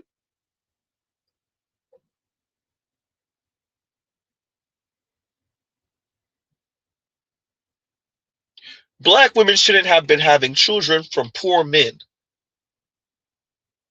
In 1930 some odd, 1940 some odd, 1950 some odd, 1960 some odd. Black women shouldn't have been having children from poor men.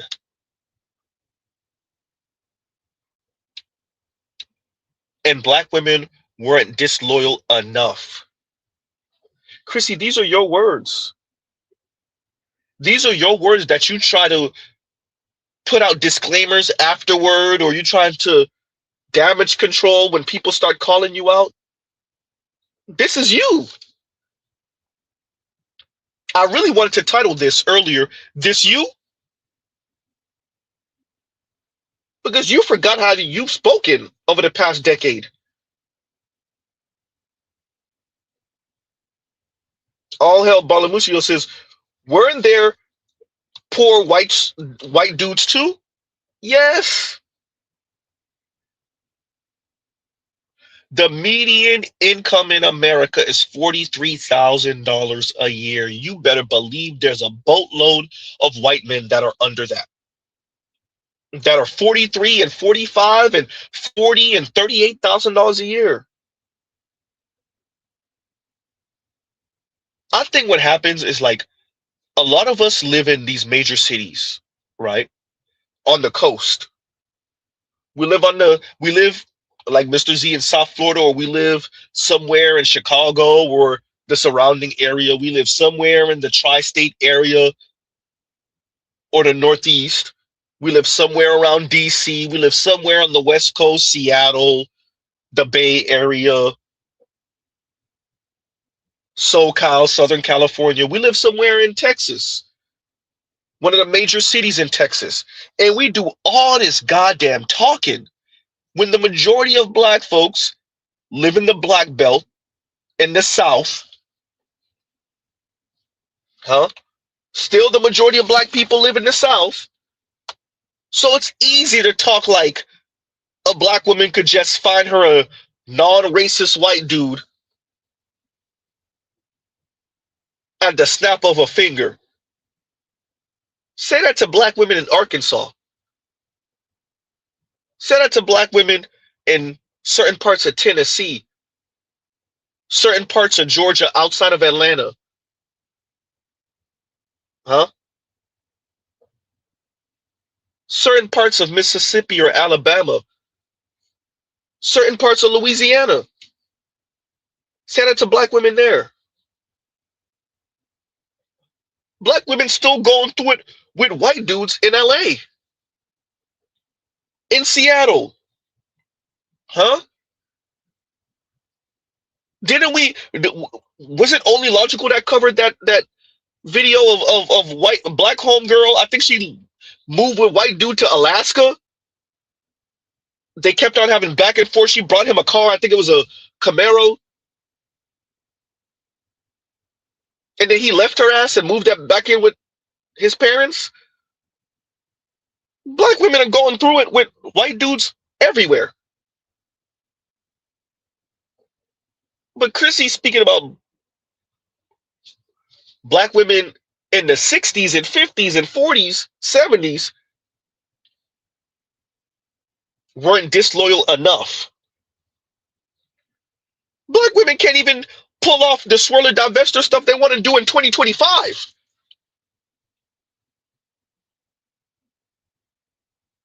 Black women are being found unalive in white men's presence in 2025. Huh?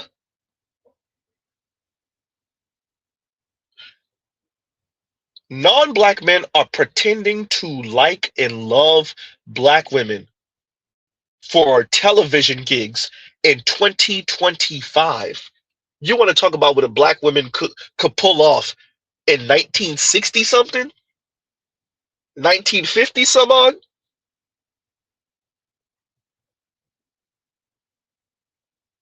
Huh? Let's let that whole clip play out again.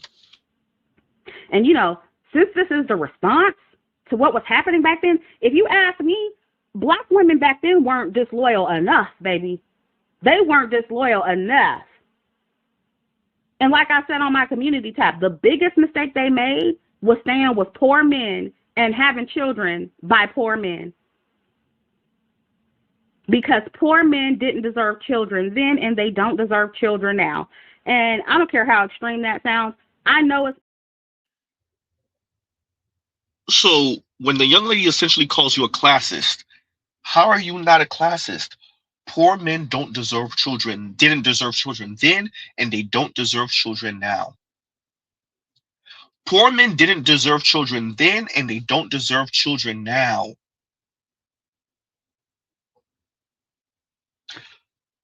Once again, as if there's not poor white men. Okay, fine. Who needs financial eugenics when you have Chrissy? Who needs eugenics? Huh? What's that channel called again? Basecamp?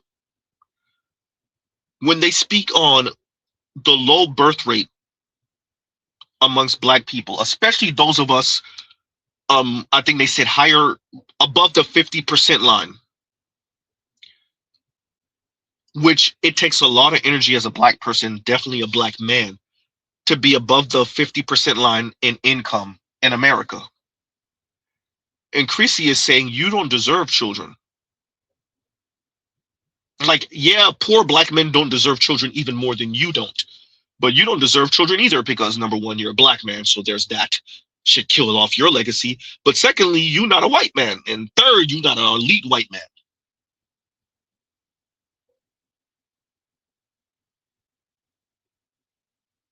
Poor men didn't deserve children then, and they don't deserve children now. And then she tries to clean it up a little bit with pretending to be concerned. Continuing. Yeah. Like, share, subscribe, hit the super chat.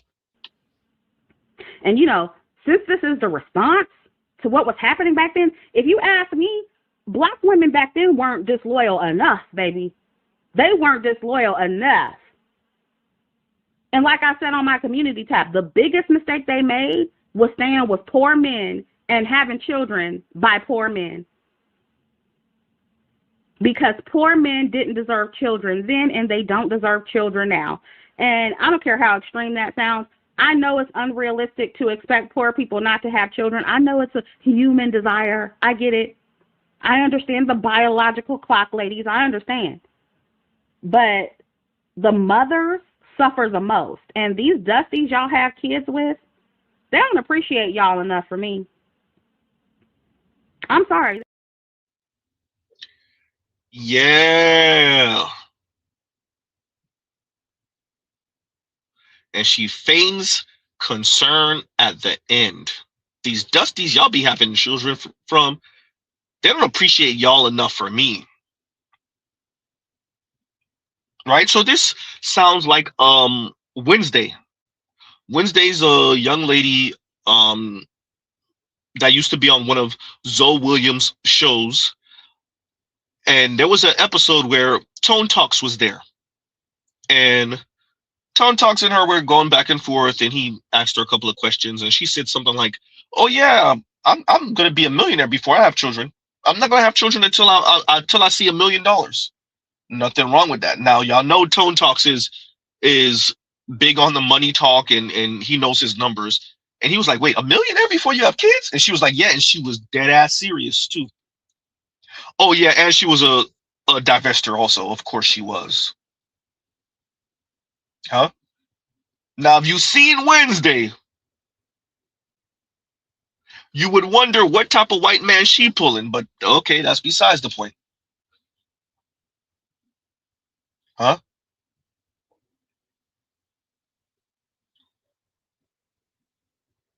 Chrissie feigns concern for black women,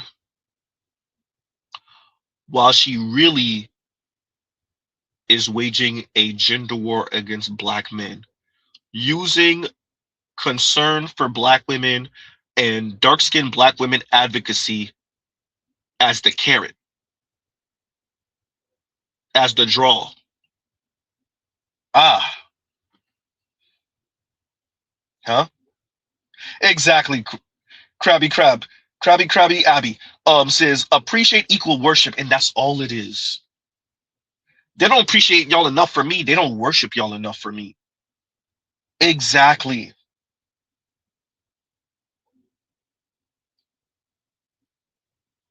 And 4411825 says Chrissie is a full-on white nationalist Nazi. And that's all. Right? And y'all think she sound bad on that clip. Let's continue with this. Mr. Z gonna try to let this whole thing play out before we give our commentary again. Like, share, subscribe, hit the super chat. So white men in the ruling class are not great partners because they are destroying society. But black men who are abusing and unaliving black women at 3 times the rate and also highly colorist and misogynistic towards black women are good partners, because that is who this woman is defending. And I guarantee her response is going to be, oh, well, those men don't know any better because white men made them do it. According to most black feminists like Joy, anything that white men do is wrong because they're inherently evil. But anything black men do wrong is because they're poor, innocent victims of the system and they have no agency and they are being controlled by white men. So again, she's infantilizing black men and saying that they're little children and have no agency and expect black women women to just tolerate them because they're oppressed. Or I guess she just wants us to be single because dating out isn't an option. That's basically what she's saying without saying it. But sorry, Joy, that is not realistic. Some of us are going to date and marry out, and you're just gonna have to deal with that. Let's move on to Joy's other video where she mentioned me. Being scammed by a Danish white man who claims to be a royal is one of the most natural consequences of femininity and hypergamy content. Y'all know I hate hypergamy content and femininity content because it leaves women vulnerable to being taken advantage of, because what they're actually selling you is a combination of SW work that you're not equipped to actually navigate, combined with white supremacy, a boatload of patriarchy that you can internalize and craft yourself into being the ideal woman. And the ideal man that you're building all of this for is a white man, because those pieces are also notoriously anti-black. That goes from everybody from Sheer 7 to Chrissie, all of them, they all peddle in the same thing, that you can live your princess life with a white man. So when a Danish man comes up to you and says, I'm royal and I have all this money, you are already primed to be susceptible to that. And I bet a lot of these love scammers are on the internet looking and watching at what rhetoric is being passed around amongst these pink pill groups and taking advantage. So this is exactly what I said would happen in my video review about Onyeka and the Danish deception. All of the anti-swirl pro-black people are going to try to connect me to Onyeka and blame hypergamy content as a whole for why she got scammed. I knew this would happen. And by the way, watch my live stream on the Danish deception if you haven't already. But what's interesting about this is Joy is doing the opposite of what she claims me and the hypergamy girls are doing. She's hiding black men's behavior behind white supremacy. She's making them righteous by default. And in so many words, she is suggesting that they are the better option simply because they're black. And pushing that narrative is actually what primes black women to be taken advantage of by the worst black men. And that's something we see far more often than what happened to Onyeka. But of course, women like Joy will never acknowledge that because, again, this is not about protecting black women. It's about protecting black men. And Joy, I'm only going to speak for myself and my content specifically, but you are flat out lying on my content. You can't say in one breath that I preach hypergamy and encourage black women not to date and marry down, and then say that my content in particular encourages women like Onyeka to get scammed by white men and trick on them. Tricking on men is quite literally the antithesis of hypergamy. So there's no way my content would lead to what Onyeka went through based on that alone, especially when I told black women specifically to vet all races of men. I've also denounced S-work on my channel repeatedly, and I specifically said that I would never convince women to be S-workers because it's dangerous, and especially dangerous for black women. So Joy lumping my content with women who promote S-work directly or indirectly is dishonest. And also, my femininity and hypergamy content was never centered around men or specifically created to help black women improve for men. And anyone who has the series or heard the series can attest to that. But see, Joy intentionally skipped over all that and all of my content that debunks what she's saying because she's black male identified and she's triggered by black women who are romantically involved with white men. That is what this is really about. And she's flat out being dishonest because her objective is to protect black men like most black feminists do. And the way she is exaggerating, it reminds me of how people always say that I tell black women to only date millionaires, but they can never produce any actual video of me saying that after a decade of being online. But they tell that lie because they have to make me sound extreme to discredit me to their audience. If they repeat my real talking points or the real advice I give black women, then their audience will be like, okay, what's wrong with that? So they have to exaggerate to make me sound worse than what I am. And that's why, to me, videos like this are made in bad faith. And these women know what they're doing. They understand nuance. They know the difference between my content and Shira 7's content. They know it's not the same. That's why I'm rarely ever included in a conversation when people talk about Shira. And I do get that some of our content overlaps, but my content also overlaps with feminism as well. And it's like, depending on what narrative these people are trying to paint, I'm either a man-hating feminist or I'm a white male worshiper. And I just feel like these people are lying to discredit me. That's really all this is. And when it comes to the S-work comparison specifically, prioritizing hypergamy is not the same as a strictly transactional relationship. And you know that, Joy. So let's just stop with the exaggerations. Also, Joy, if you're saying that my content specifically has led to black women getting scammed by white men, you're going to need to show proof to back up your claim that my content has led black women to that outcome over the course of a decade. And that goes for anyone else claiming that my content specifically has caused black women to get scammed or unalived by white men. I'm gonna need the receipts. Because surely after 10 years of Chrissie content, you should have multiple examples to back up your claim. And I say that because there are tons of evidence that connects red pill content to the radicalization of young men. There's actual evidence of some of the men who follow the manosphere and the passport bros causing harm in the real world. And I'm not saying that no hypergamy and femininity content can potentially lead to dangerous outcomes, because I have warned women about the extremes in both movements over the years. And I'm sure Joy has heard me do that and everyone else has too. She's just pretending like she didn't hear it. So I'm gonna need Joy and everyone else to show proof of how my content specifically is encouraging black women to get scammed out of thousands of dollars by white men. When I have vehemently told women to not give money to any race of men for 10 years. When I've also told them not to manstroke any race of men for the last 10 years. If my content that has existed for well over 10 years led black women to the alt-right or led to the general radicalization of black women, there should be some actual proof of that. Not just one random black woman on TikTok who you have absolutely no proof even knows who I am or listens to my content. You can't just make up baseless claims and serious accusations like that with no proof to back it up. I don't take these false claims lightly, especially when they're getting thousands and thousands of views on TikTok. You just did that, by the way. Highly offensive considering that I've gone out of my way to separate myself from the extreme BWE or black women's empowerment, divestment. I have literally been in back and forth with the extreme side of the divestment movement for years, telling them that their worship of white men is problematic. And Joy is acting like she didn't see that and creating a false narrative about me to thousands of people. No, I'm not going to stand for that. And the record also shows that I've addressed the extreme side of the femininity movement, the swirl movement, and all of the rest. So again, if you're going to make these claims about my channel and my content, you need to back it up with some receipts. I need to see them because this is ridiculous. And for those of you who always ask me why I put most of my femininity and hypergamy content behind a paywall and only made it available for a limited time, this is why. It's the intentional lying and hysteria surrounding hypergamy and femininity content for black women. This kind of of intentional misconstruing of my content when I've been very thorough and nuanced is why I made my content private. Not because I changed my mind and I no longer believe in what I said, but because of shit like this. And some would say, oh, well, why not keep the videos public so people can hear the truth for themselves? Well, because when it was public, people were doing the same exact thing that Joy was doing, and even worse. They were spreading lies about my content despite the proof being right on my channel. And even with the videos that are down, I still have videos that are public proving that everything Joy is saying about me are either lies or exaggerations. But just like back in the day, people are going to blindly believe her without checking the source. Or because they're extreme in their minds, or because they lack nuance and basic comprehension skills, they're making my content out to be something that it's not. And I'm sorry, but your stupidity is not my problem. And you cherry picking certain information from my content and ignoring the rest, or over radicalizing my content because you're radical and you think in extremes, that is not my problem. And that's what people were doing when my femininity videos were still up. Or they were looking at the titles or the thumbnails and just basing their opinions on that. And I'm sorry, but I just couldn't keep dealing with that. I could not keep dealing with black women like Joy making my femininity content out to be something that it wasn't, because they didn't have the range or were too black male identified to comprehend it properly. And for those of you who are begging me to come back to TikTok, people like Joy and videos like this are why I refuse to come back to that platform, because I simply cannot deal with this level of dishonesty, exaggeration, and concern trolling of black women and hypergamy content or any other level up content for black women. I am just not willing to subject myself to more of that on another platform, especially not for the pennies TikTok is paying. I already get enough of that on YouTube, but it's more worth it on YouTube because at least they pay well. Now, if things change on TikTok, I may change my mind and go back over there in the future, but as of now, it's a no for me. So anyway, if you have any other TikTok clips you would like me to react to, especially from TikTokers who mention me specifically, please send them to askchrissy@gmail.com. Also, let me know what you think about this video in the comments, and I'll catch up with you in the next one. Yeah, so much of what Chrissie said here on the second half was, first, y'all are taking what I'm saying out of context. Secondly, but what about the black men? The black men do it too. The black men are the extreme ones. Don't look over here, look over there.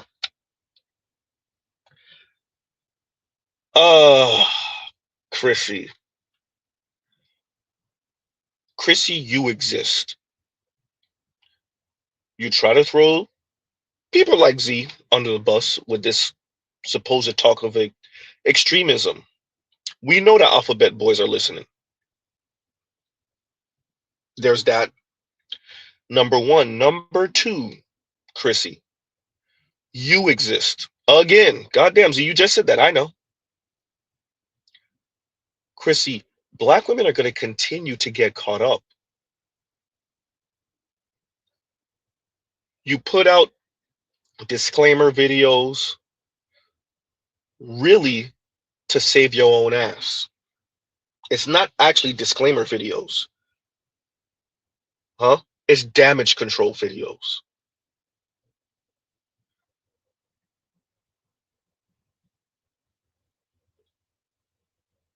You've been on for a decade. You've spoken this way for the vast majority of that time, minus a little bit in the beginning when you were cool with Sarge Willie Pete. We have years of you talking, Chrissie. We have years of it. People aren't misconstruing what you're saying. People aren't taking what you're saying out of context. People are replaying you in your own words. People are reading you for what you are and who you are. A little anti-black man misandrist. A white male worshipping misandrist. Chrissie, you care about black women's image. Nothing wrong with that. You hope to elevate and promote dark-skinned black women in their image. Okay, nothing wrong with that. And you're willing to step on anyone and everyone to do it. Now, there might be something wrong with that. You don't appreciate there is no elevating dark-skinned black women's image if black men don't do it. You could throw the temper tantrum. You could try to skip steps and go end up with the white dude. You could look, Chrissie, there has been commercial after television show concerning black women with white men. Commercial after commercial, advertisement after advertisement, movie after movie. And has it increased black women's interracial marriage rate? anywhere significantly? Huh? In any significant number?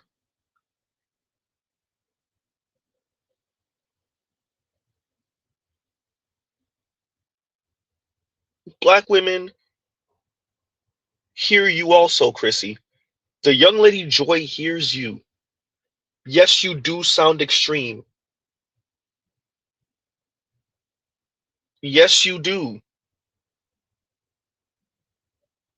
Chrissy, you knew that folks were going to point to you with Onyeka because you're you.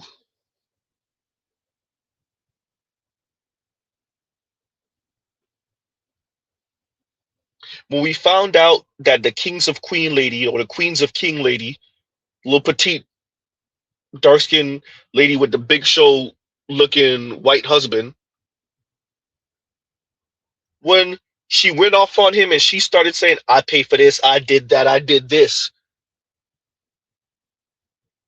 people looked at you.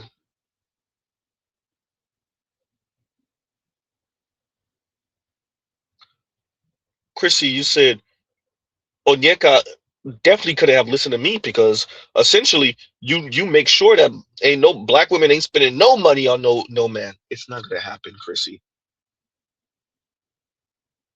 We have the brother Gothic who told you he worked at some of the highest end restaurants in New York. And 9 times out of 10, 8 times out of 10, when a black woman walked in that damn restaurant with a white man, the black woman was the one paying. When a black woman walked in a restaurant with a black man, the black man was paying. Chrissy, do you doubt him? Chrissy, you don't doubt him. Let's be real, Chrissy. You don't doubt him. You just hate he said it. The brother Gothic told you the high-end restaurants he worked at, black women walk in there with a white man 8, 9 times out of 10, she the one paying. Who doubts him? Huh?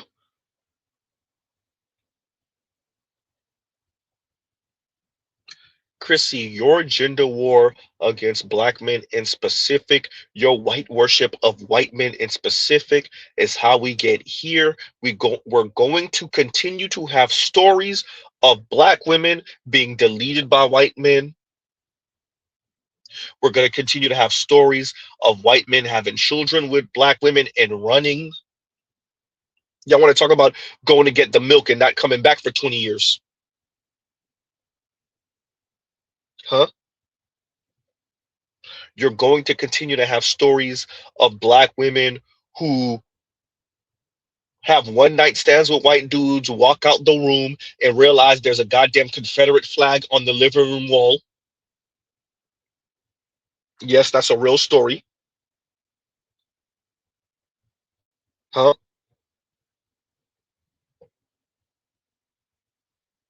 Only Logical has a whole channel dedicated to all these divester and swirler fails. And black women coming back and telling you that they were on the white peen chase. Now they need them a good, wholesome black man to save them from themselves.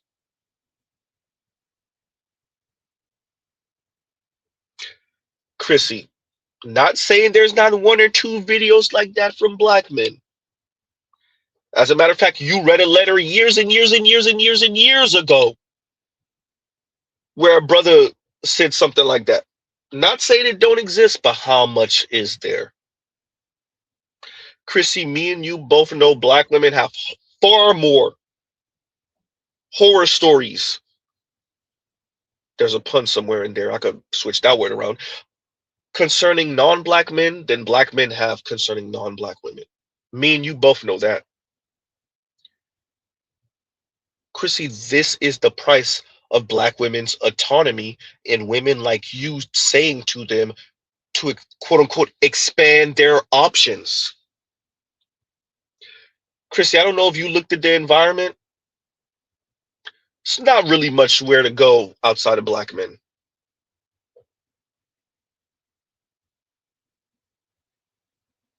What's that quote that Zoe Williams like to say all the time from Krishnamurti? It's not a sign of wellness to be well adjusted to a sick society, something like that. It's not a sign of good health to be well adjusted to a sick society. Black women expand their options in an anti-black white neocolonial settler state. Thanksgiving was a couple weeks ago.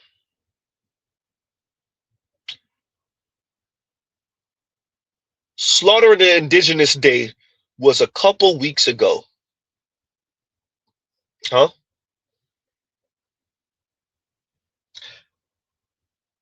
That is the country you live in, Chrissy. You live in a country where they name military hardware after the indigenous people that they murked. And you think that in that nation, the descendants of those same white men are going to turn around and marry black women in any significant number, and then elevate black women's beauty in any way that's comparable to white women.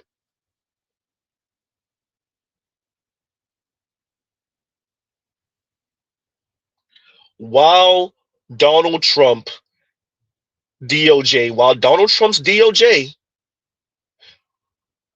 guts affirmative action in any semblance of protection of black folks.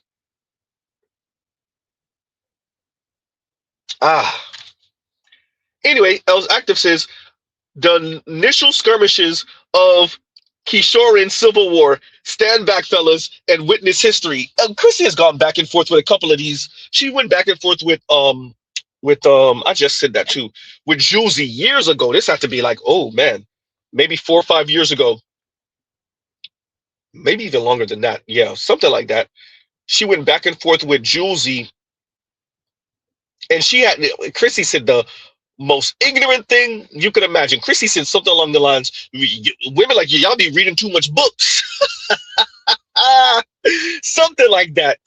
Yeah, Chrissie said that. Yeah.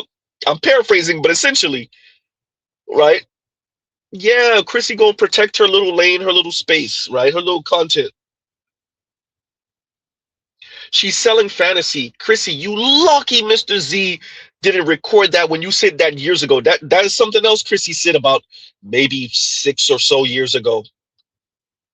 6, maybe, something like that. 6-ish years ago. Chrissie said something like, I sell a little fantasy on my channel. A little. A little.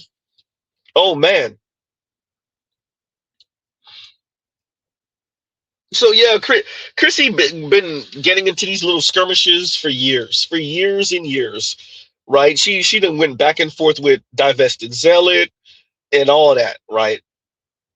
Some of the other super extreme, hyper extreme divestors who think Chrissie is too soft, right?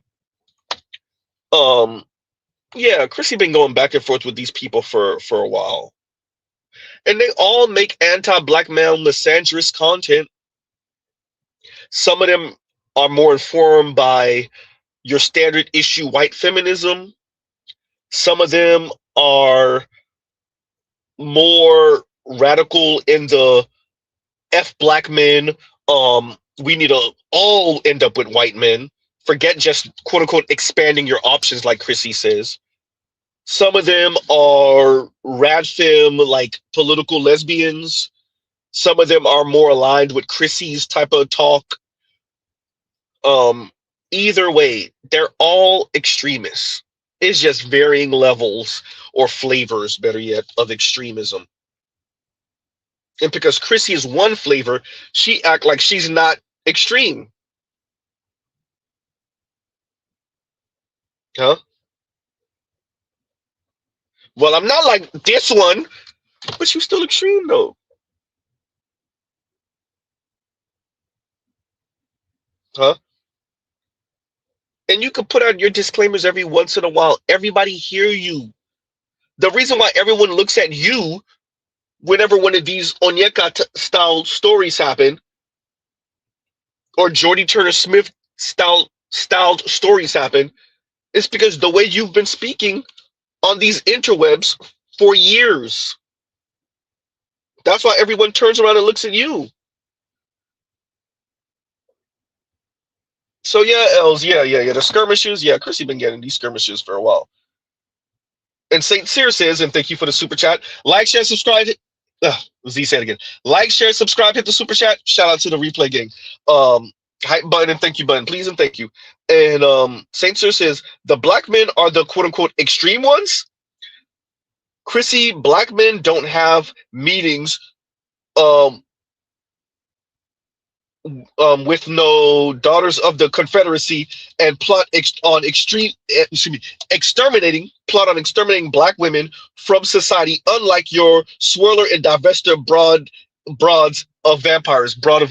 No, so for those of you that don't know, and I have it somewhere on my phone too, we've caught black women a couple of times now. It's more than once. And it's not the same group of black women on top of that. Speaking to white racist men and black women pushing those white racist men to physically assault and to delete black men.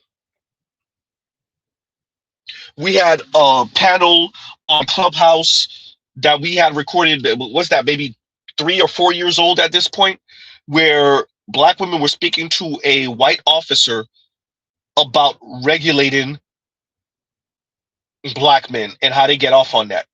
There's another Clubhouse panel where black women were speaking to each other, where one of the women said that she gets sexually aroused by seeing white police officers manhandling black men.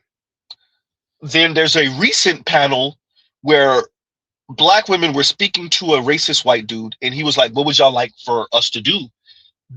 Should we educate black men? Should we whatever? And one of the black women said, no, if y'all could go ahead and delete them, that'd be great. If they could just disappear, that'd be great. Another black woman said, there's no educating them. There's no quote unquote, essentially what she was saying is there's no civilizing black men. We're tired of talking. So this is what St. Cyr is speaking to. You won't find panels like that of black men. You won't find panels of black men telling white men to delete black women, telling white women to delete black women. You're just not going to find it.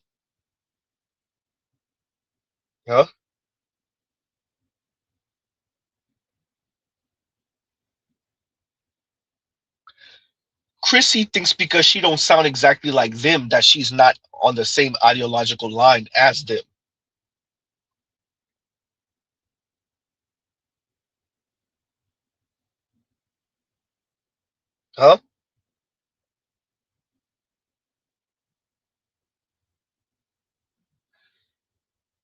You know, this was inevitable, black men. Are there black women that are not on this type of time? Yes, absolutely. We're really witnessing it right now. Right? With that, the Krishnamurti line I said, it's not a sign of good health. And I keep on saying it in different ways, I know. It's not a sign of good health to be well adjusted to a sick society.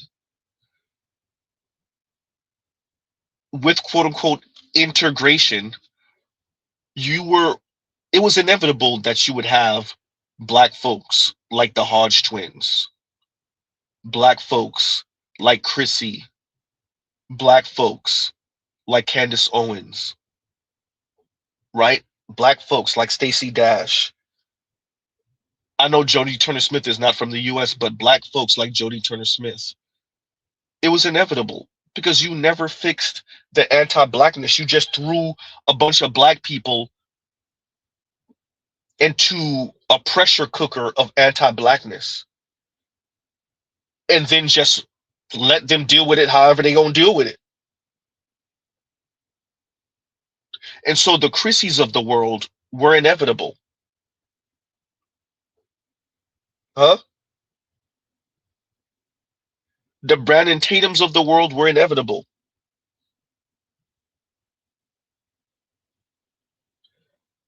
You're watching as Chrissie, for years now, speak so disparagingly about black men in this society, as if black women really have anywhere to go. But what it really is are women like Chrissie throwing the biggest temper tantrum because the weight of blackness and them hating to carry it. Edward Anderson, in his comment, black women hate being black. Black women like Chrissie despise being black and they hate black men for making them black. They hate black men even more for making them dark-skinned black women. The most unforgivable sin in their mind is that their father impregnated their mother. It should have been a white man. Should have gave them the chance to pass for white, to be light-skinned. Because this dark-skinned black woman thing is for the birds.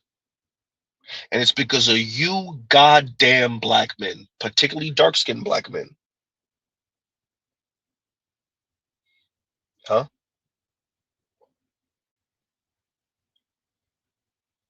It's all your fault. It's your fault because of slavery. It's your fault. Wait, before we even go there, it's your fault for being captured or sold into slavery or however that worked on the west coast of Africa. It's your fault that we survived the transatlantic slave trade. We survived the Middle Passage. It's your fault for keeping us on the plantation. It's your fault for Reconstruction not lasting long enough. It's your fault for Jim Crow. It's your fault for black people's current position in the society. It's all your fault, black men. Exactly, Trell. You're conquered. Huh? Now, on top of that, black men have the unmitigated gall to then turn around and not bow and scrape and worship the ground that black women walk on. You have the unmitigated gall to maybe date out, maybe marry out, and then make it worse. And then produce light-skinned black girls who become black women, looking like Alicia Keys, Mariah carrying them. The gall. Huh? Then you have the unmitigated gall to turn around and have children, daughters that look like A. Marie. Huh? How dare you?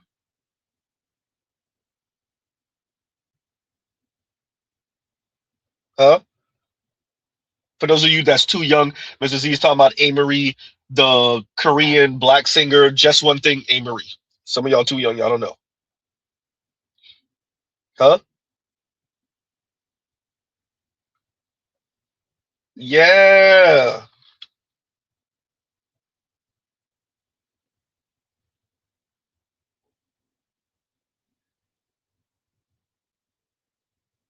Chrissie comes from that line. She's going to hide her contempt for black men and her white male worship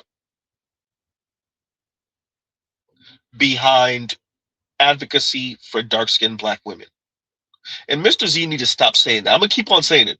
But Chrissie don't really worship white men, y'all. I'm going to keep saying it, but Chrissie don't really worship white men. She sees white men as a means to an end. Number one, to spite black men. Number two, to elevate black women's position in the racial hierarchy. Chrissie don't actually worship white men. She's far too cold and heartless for that.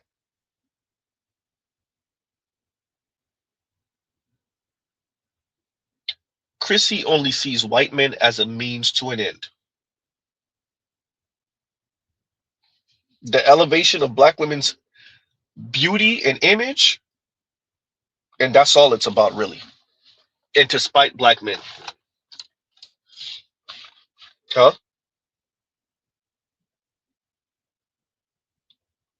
Oh, man. Let's see if we can finally read that super chat from Els Actor from earlier. And y'all like, share, subscribe, hit the super chat. Where did the super chat go, Els Active? And there it goes. And Els Active says, someone tell Chrissie she gonna need a bunker that can withstand 18 billion newtons of force, the weight of 20 million black women. I can make that happen, but it's gonna cost her all YouTube bread and more. Look, I think it's a bit sad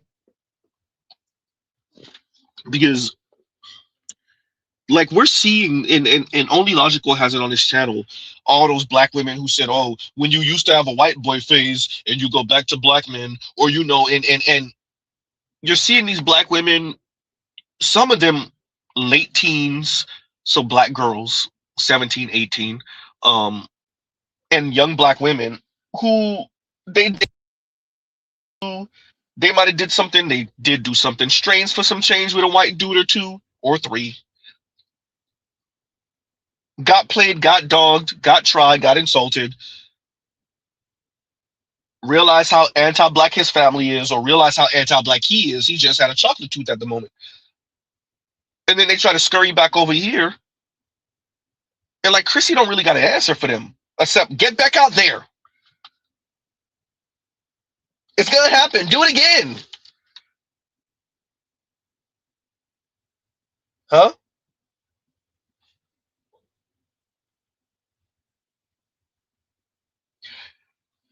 Els Active said it's gonna cost you. That's what he said. Els Active said it's gonna cost you, and it might cost you a little bit, it might cost you a lot, but it's gonna cost you.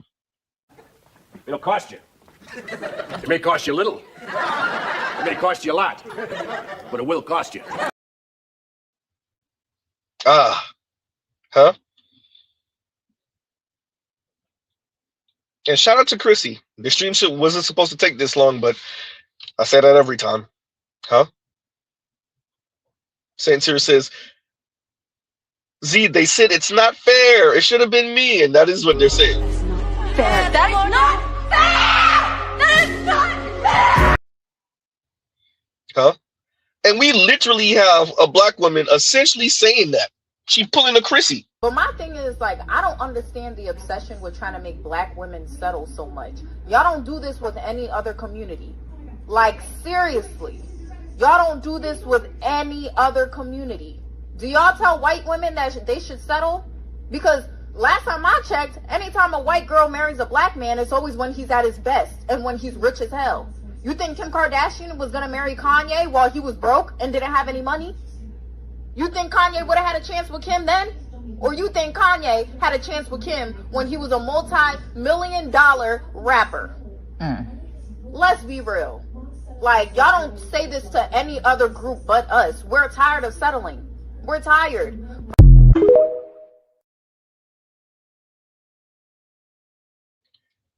Meanwhile, for the past few days, I've played that interview with Professor Galloway. I've played that interview with Professor Galloway and Oprah, and they both are essentially telling not even just black women, women, yeah, see, you might just have to get comfortable. See, if you're not going to deal with the men that are around you, you just going to have to get comfortable single.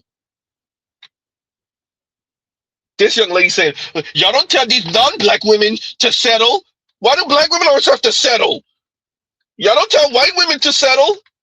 Meanwhile, they're telling white women, hey, if you're not going to, quote unquote, settle for the men around you, then get comfortable with your rose toy. Go pour into your friends and your family. Go build your community and your network and get comfortable with your rose toy. Huh? Y'all little temper tantrum is in the way. So yes, young lady, yes, they are telling white women to settle. And if they don't get comfortable with their rose toy and turning their homegirls into girlfriends, oops. Huh? Yes, they are. But y'all wouldn't know nothing about that because everything y'all say and everything y'all think is, why do we always gotta settle for dusty black men? Everybody's trying to make us settle for dusty black men. Y'all don't say that to non-black women. Meanwhile, Scott Galloway literally said that to the young lady I play all the time. Funny enough, her name is Amory too. Meanwhile, Professor Galloway looked Amory in the face in front of all those men and said, "You go, girl. The young men gotta be more like you. Keep pouring into your community. Keep pouring into your friends and your family." And Amory looked so goddamn heartbroken because that wasn't what she wanted to hear. Huh? Exactly. All hell Balamuccio. Wasn't Amory told to get comfortable? Exactly. Meanwhile, every time black women talk, y'all don't tell white women to settle. White women over here throwing the biggest temper tantrum too. It's not just black women. Black women think everybody told us to settle. Look, the Professor Reeves of the world. I said Professor Reeves. I'm getting all my words mixed up. Professor Galloway of the world and the Dr. Richard Reeves of the world. They're slowly, not fast enough for Z, slowly coming to the understanding the women ain't budging. Millennial women are not budging. And it looks like Gen Z either. So there's nothing to tell y'all but get comfortable with your poverty and your solitude. And for those of you that got a couple of dollars, okay, just get comfortable with your 2 house cats, your dog, and your solitude. If you feel like all these men are not on your level, and the handful of men y'all actually find appealing already married or they already have a situation, a romantic situation, and you're not okay with being the side chick, and let's be clear, most of y'all are, ooh, goddamn, see, you said that out loud, then yeah, Scott Galloway gonna give it right back to you. Yeah, all right, then just get comfortable with pouring into your friends and family. You said you good with that anyway. Huh? Shout out to the young lady. White women aren't told to settle. Yeah, they are. Yes, they are. Liz Mundy, Anne Marie Slaughter, Professor Galloway, huh? Iola Van Zant. Y'all said y'all wanted equality. Everybody said, "Oh, what you thought? Oh, wait, y'all wanted equality, but y'all still want to practice hypergamy." Chrissie just walked in the room. Oh, it don't work like that. Nope. I'm glad we're here. Yeah, ladies, keep talking. I said it to everyone. They want patriarchy by feminist specifications. All these people that keep on saying women don't want patriarchy. We got to end patriarchy. Tell women what's not going to come with patriarchy. This is one of my biggest issues with Therese and all those supposed academic feminists. There's a white lady that roll with her too. Y'all never tell the women, hey, you know, if we dismantle patriarchy, as we're dismantling patriarchy, you know what's not going to come with that. All those men pay for first dates. All those men walk up to you and approach you and initiate. All those men open up doors. All that's part of chivalry. All that's part of patriarchy. Y'all don't tell women that. And y'all definitely don't tell women that with the same energy that y'all tell men, hey, no more patriarchy for you. Y'all don't say that to women. Y'all don't tell them what equality is going to actually mean for them in their dating life and quote unquote gender roles. Y'all don't tell them, oh, by the way, as we dismantle this, yeah, you could kiss all those pleasantries of gender roles. You could kiss that goodbye. Huh?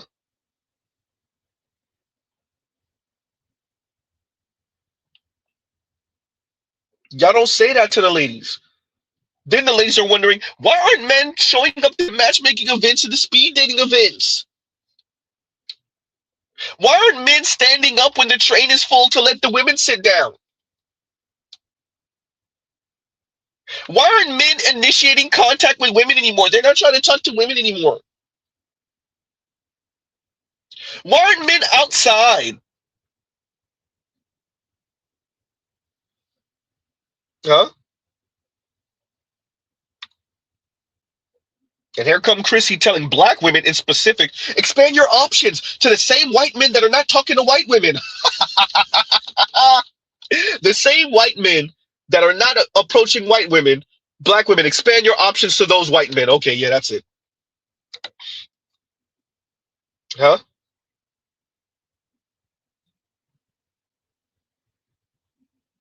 Man.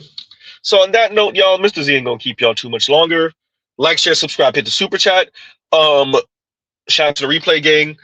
I want to play Chrissie in her own words. Y'all heard her trying to protect her little channel. Mr. Z is one to talk about little channel, but trying to protect her little channel with the defense of her own rhetoric. What? Anyway, look, the damage control stuff, yawn. Huh? Exactly. Life is easier that way. Single, alone, lonely, horny. This is what I tell average looking and below average looking women. If you can't date up, be alone. Life is easier that way. And I know that's controversial. I don't care. I don't care. Exactly. So obvious to me, y'all. It was obvious to me. So now let's move on to Whitney and Locken. Again, I didn't watch this season either. Wait a minute. Simply Bree says, I think black women need to be honest about the lack of self-esteem collectively and how that needs to be addressed and worked on, because lack of self-esteem is how a lot of us get into these situations. Yeah. And it's not just exclusive to black women, but, since we are talking about black women, that is true. It's true. Kenny is a light-skinned black man, by the way, so it makes sense. Is Kenny, I know y'all said he was Dominican. I don't know about, I guess light-skinned Dominican, but he don't look black to me. What is he? Afro, Latino, Afro-Dominican? Yeah, he looked mixed to me. And that's another thing, when it comes to men of color, dating men of color, sometimes a lot of times their colorism is just as bad in their community as it is in the black community. And I said this a long time ago. That's why I have dated a Filipino when I was very, very young. But when it comes to Asians, Indians, Latinos, you got to be real careful with them, because that colorism thing, I'm telling y'all, they be real color, and they put whiteness on a pedestal, just like black men do. So you got to be really careful with them. Really, really. That's what I said. When y'all told me what race of non-black men I like to date, I like to date white. Okay. Because, it's not to say that they can't be colorist, but usually when white men are colorist and racist, they just kind of stay away from you. Or they try to, it's usually very obvious. You know what I'm saying? Because I told y'all about my encounters with the racist on Tinder and stuff when I was on dating apps, and they would immediately make it known they just wanted to fuck. And so I would just unmatch immediately. You know what I'm saying? I would just immediately be like, okay, well, that's what he's there for. I just feel like racist white men and racist men who fetishize you, I feel like white men are more direct with that, in my experience anyway. I don't know. That's just my experience.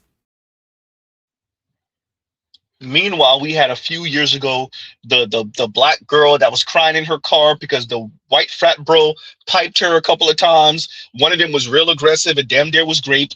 That dude wasn't racist, right? So the white dudes who are racist, from the jump, you could just tell. They don't have to be pogo sticking up and down your esophagus for a month or so, and then you realize it. Okay, yeah, that's it. Anyway. Huh?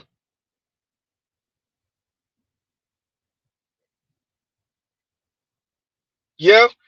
And Saint Sir says, Z, it was grape. She said he kept going after she told him to stop. Huh? Exactly. It was the same guy she went back to after getting ignored in Target.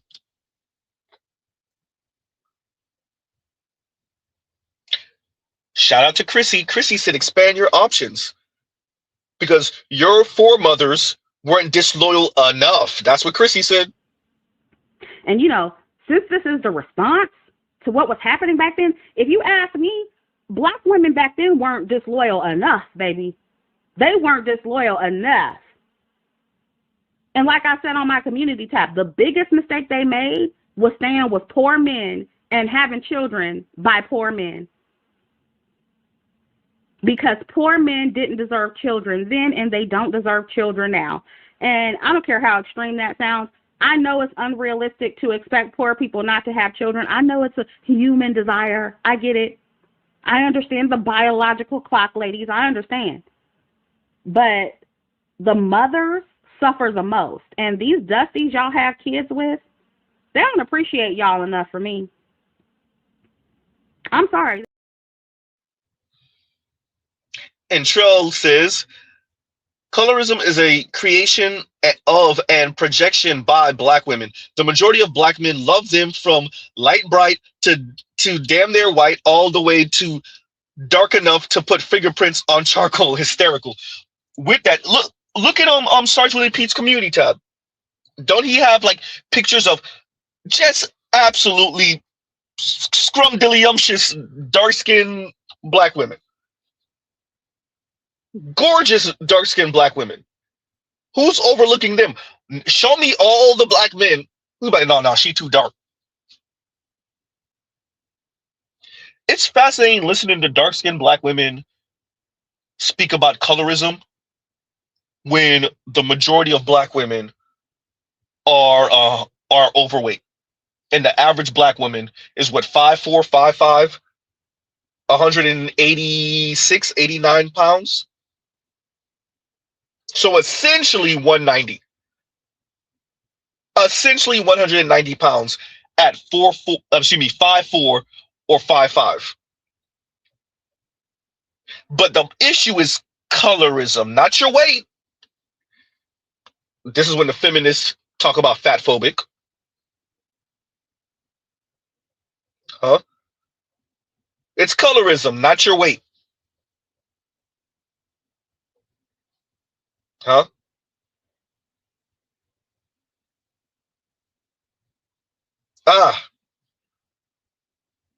Charles says 250. We're not even going to speak about the women that's tipping the scales 225, 250.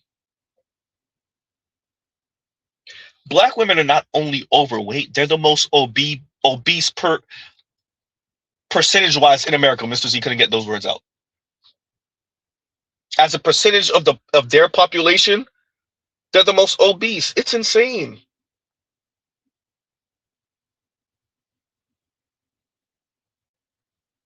But to think that the issue is colorism all the time?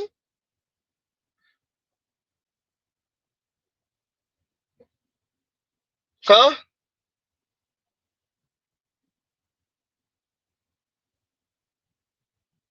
Yeah, that's it. Because black men wouldn't want to end up with someone like Normani. Oh, wait a minute. She's with a black man. Or Kelly Rowland. Oop, wait. With a black man. Yikes. Alrighty then. Huh? Yeah, about that. Mm-hmm.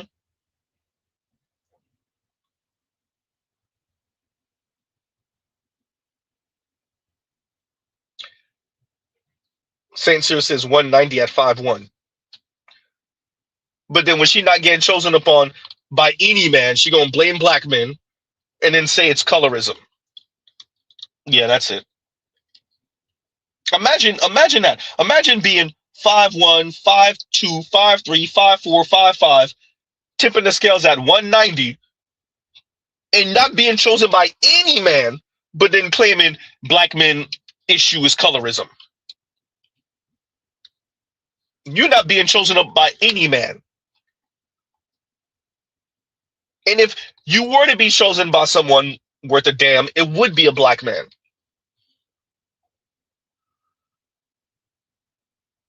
Huh?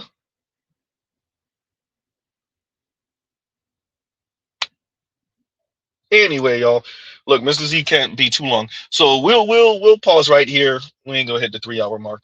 Love, piece of chicken grease. I said I was supposed to do this, stream this last night, but life, y'all, life. Yeah. And anyway, we'll pause right there. Love, piece of chicken grease. Y'all go check out other Black Manosphere content, other non-Manosphere content, and we gonna let the white dude say it again on the way out the door. An uncomfortable conversation that needs to be had is that our generation has been raised by women who hate men. I'm not just talking about mothers, I'm talking about school teachers, I'm talking about therapists, anybody that played a role in a child's development. They have actively tried to teach us that masculinity is toxic, but the truth is, their negative experiences that they had with men were not of the nature of masculinity. It was the fact that the man himself was toxic, completely separate of masculinity. Now, obviously, there are a bunch of women who, don't hate men, but the problem is that academia and the media have been pushing this narrative to suppress masculinity and masculine traits such as assertiveness or leadership under the scope of them being dangerous. Men have been taught to feel ashamed of themselves and to respect women, but never what to do when a woman disrespects you. And this doesn't just have negative effects on men, it's women too. There are so many women of the younger generations that actively have this negative attitude towards men that's extremely prevalent, and anybody with an IQ above 5 understands this if they go out in public, where it's like they're very entitled and they're disrespectful towards men. And obviously it's not all of them, but it's something that needs to be addressed. And no, I don't think this makes me oppressed. I'm not throwing a pity party, but it is an issue that I believe that we need to address. All right, y'all. Y'all have a great rest of y'all day. Mr. Z out.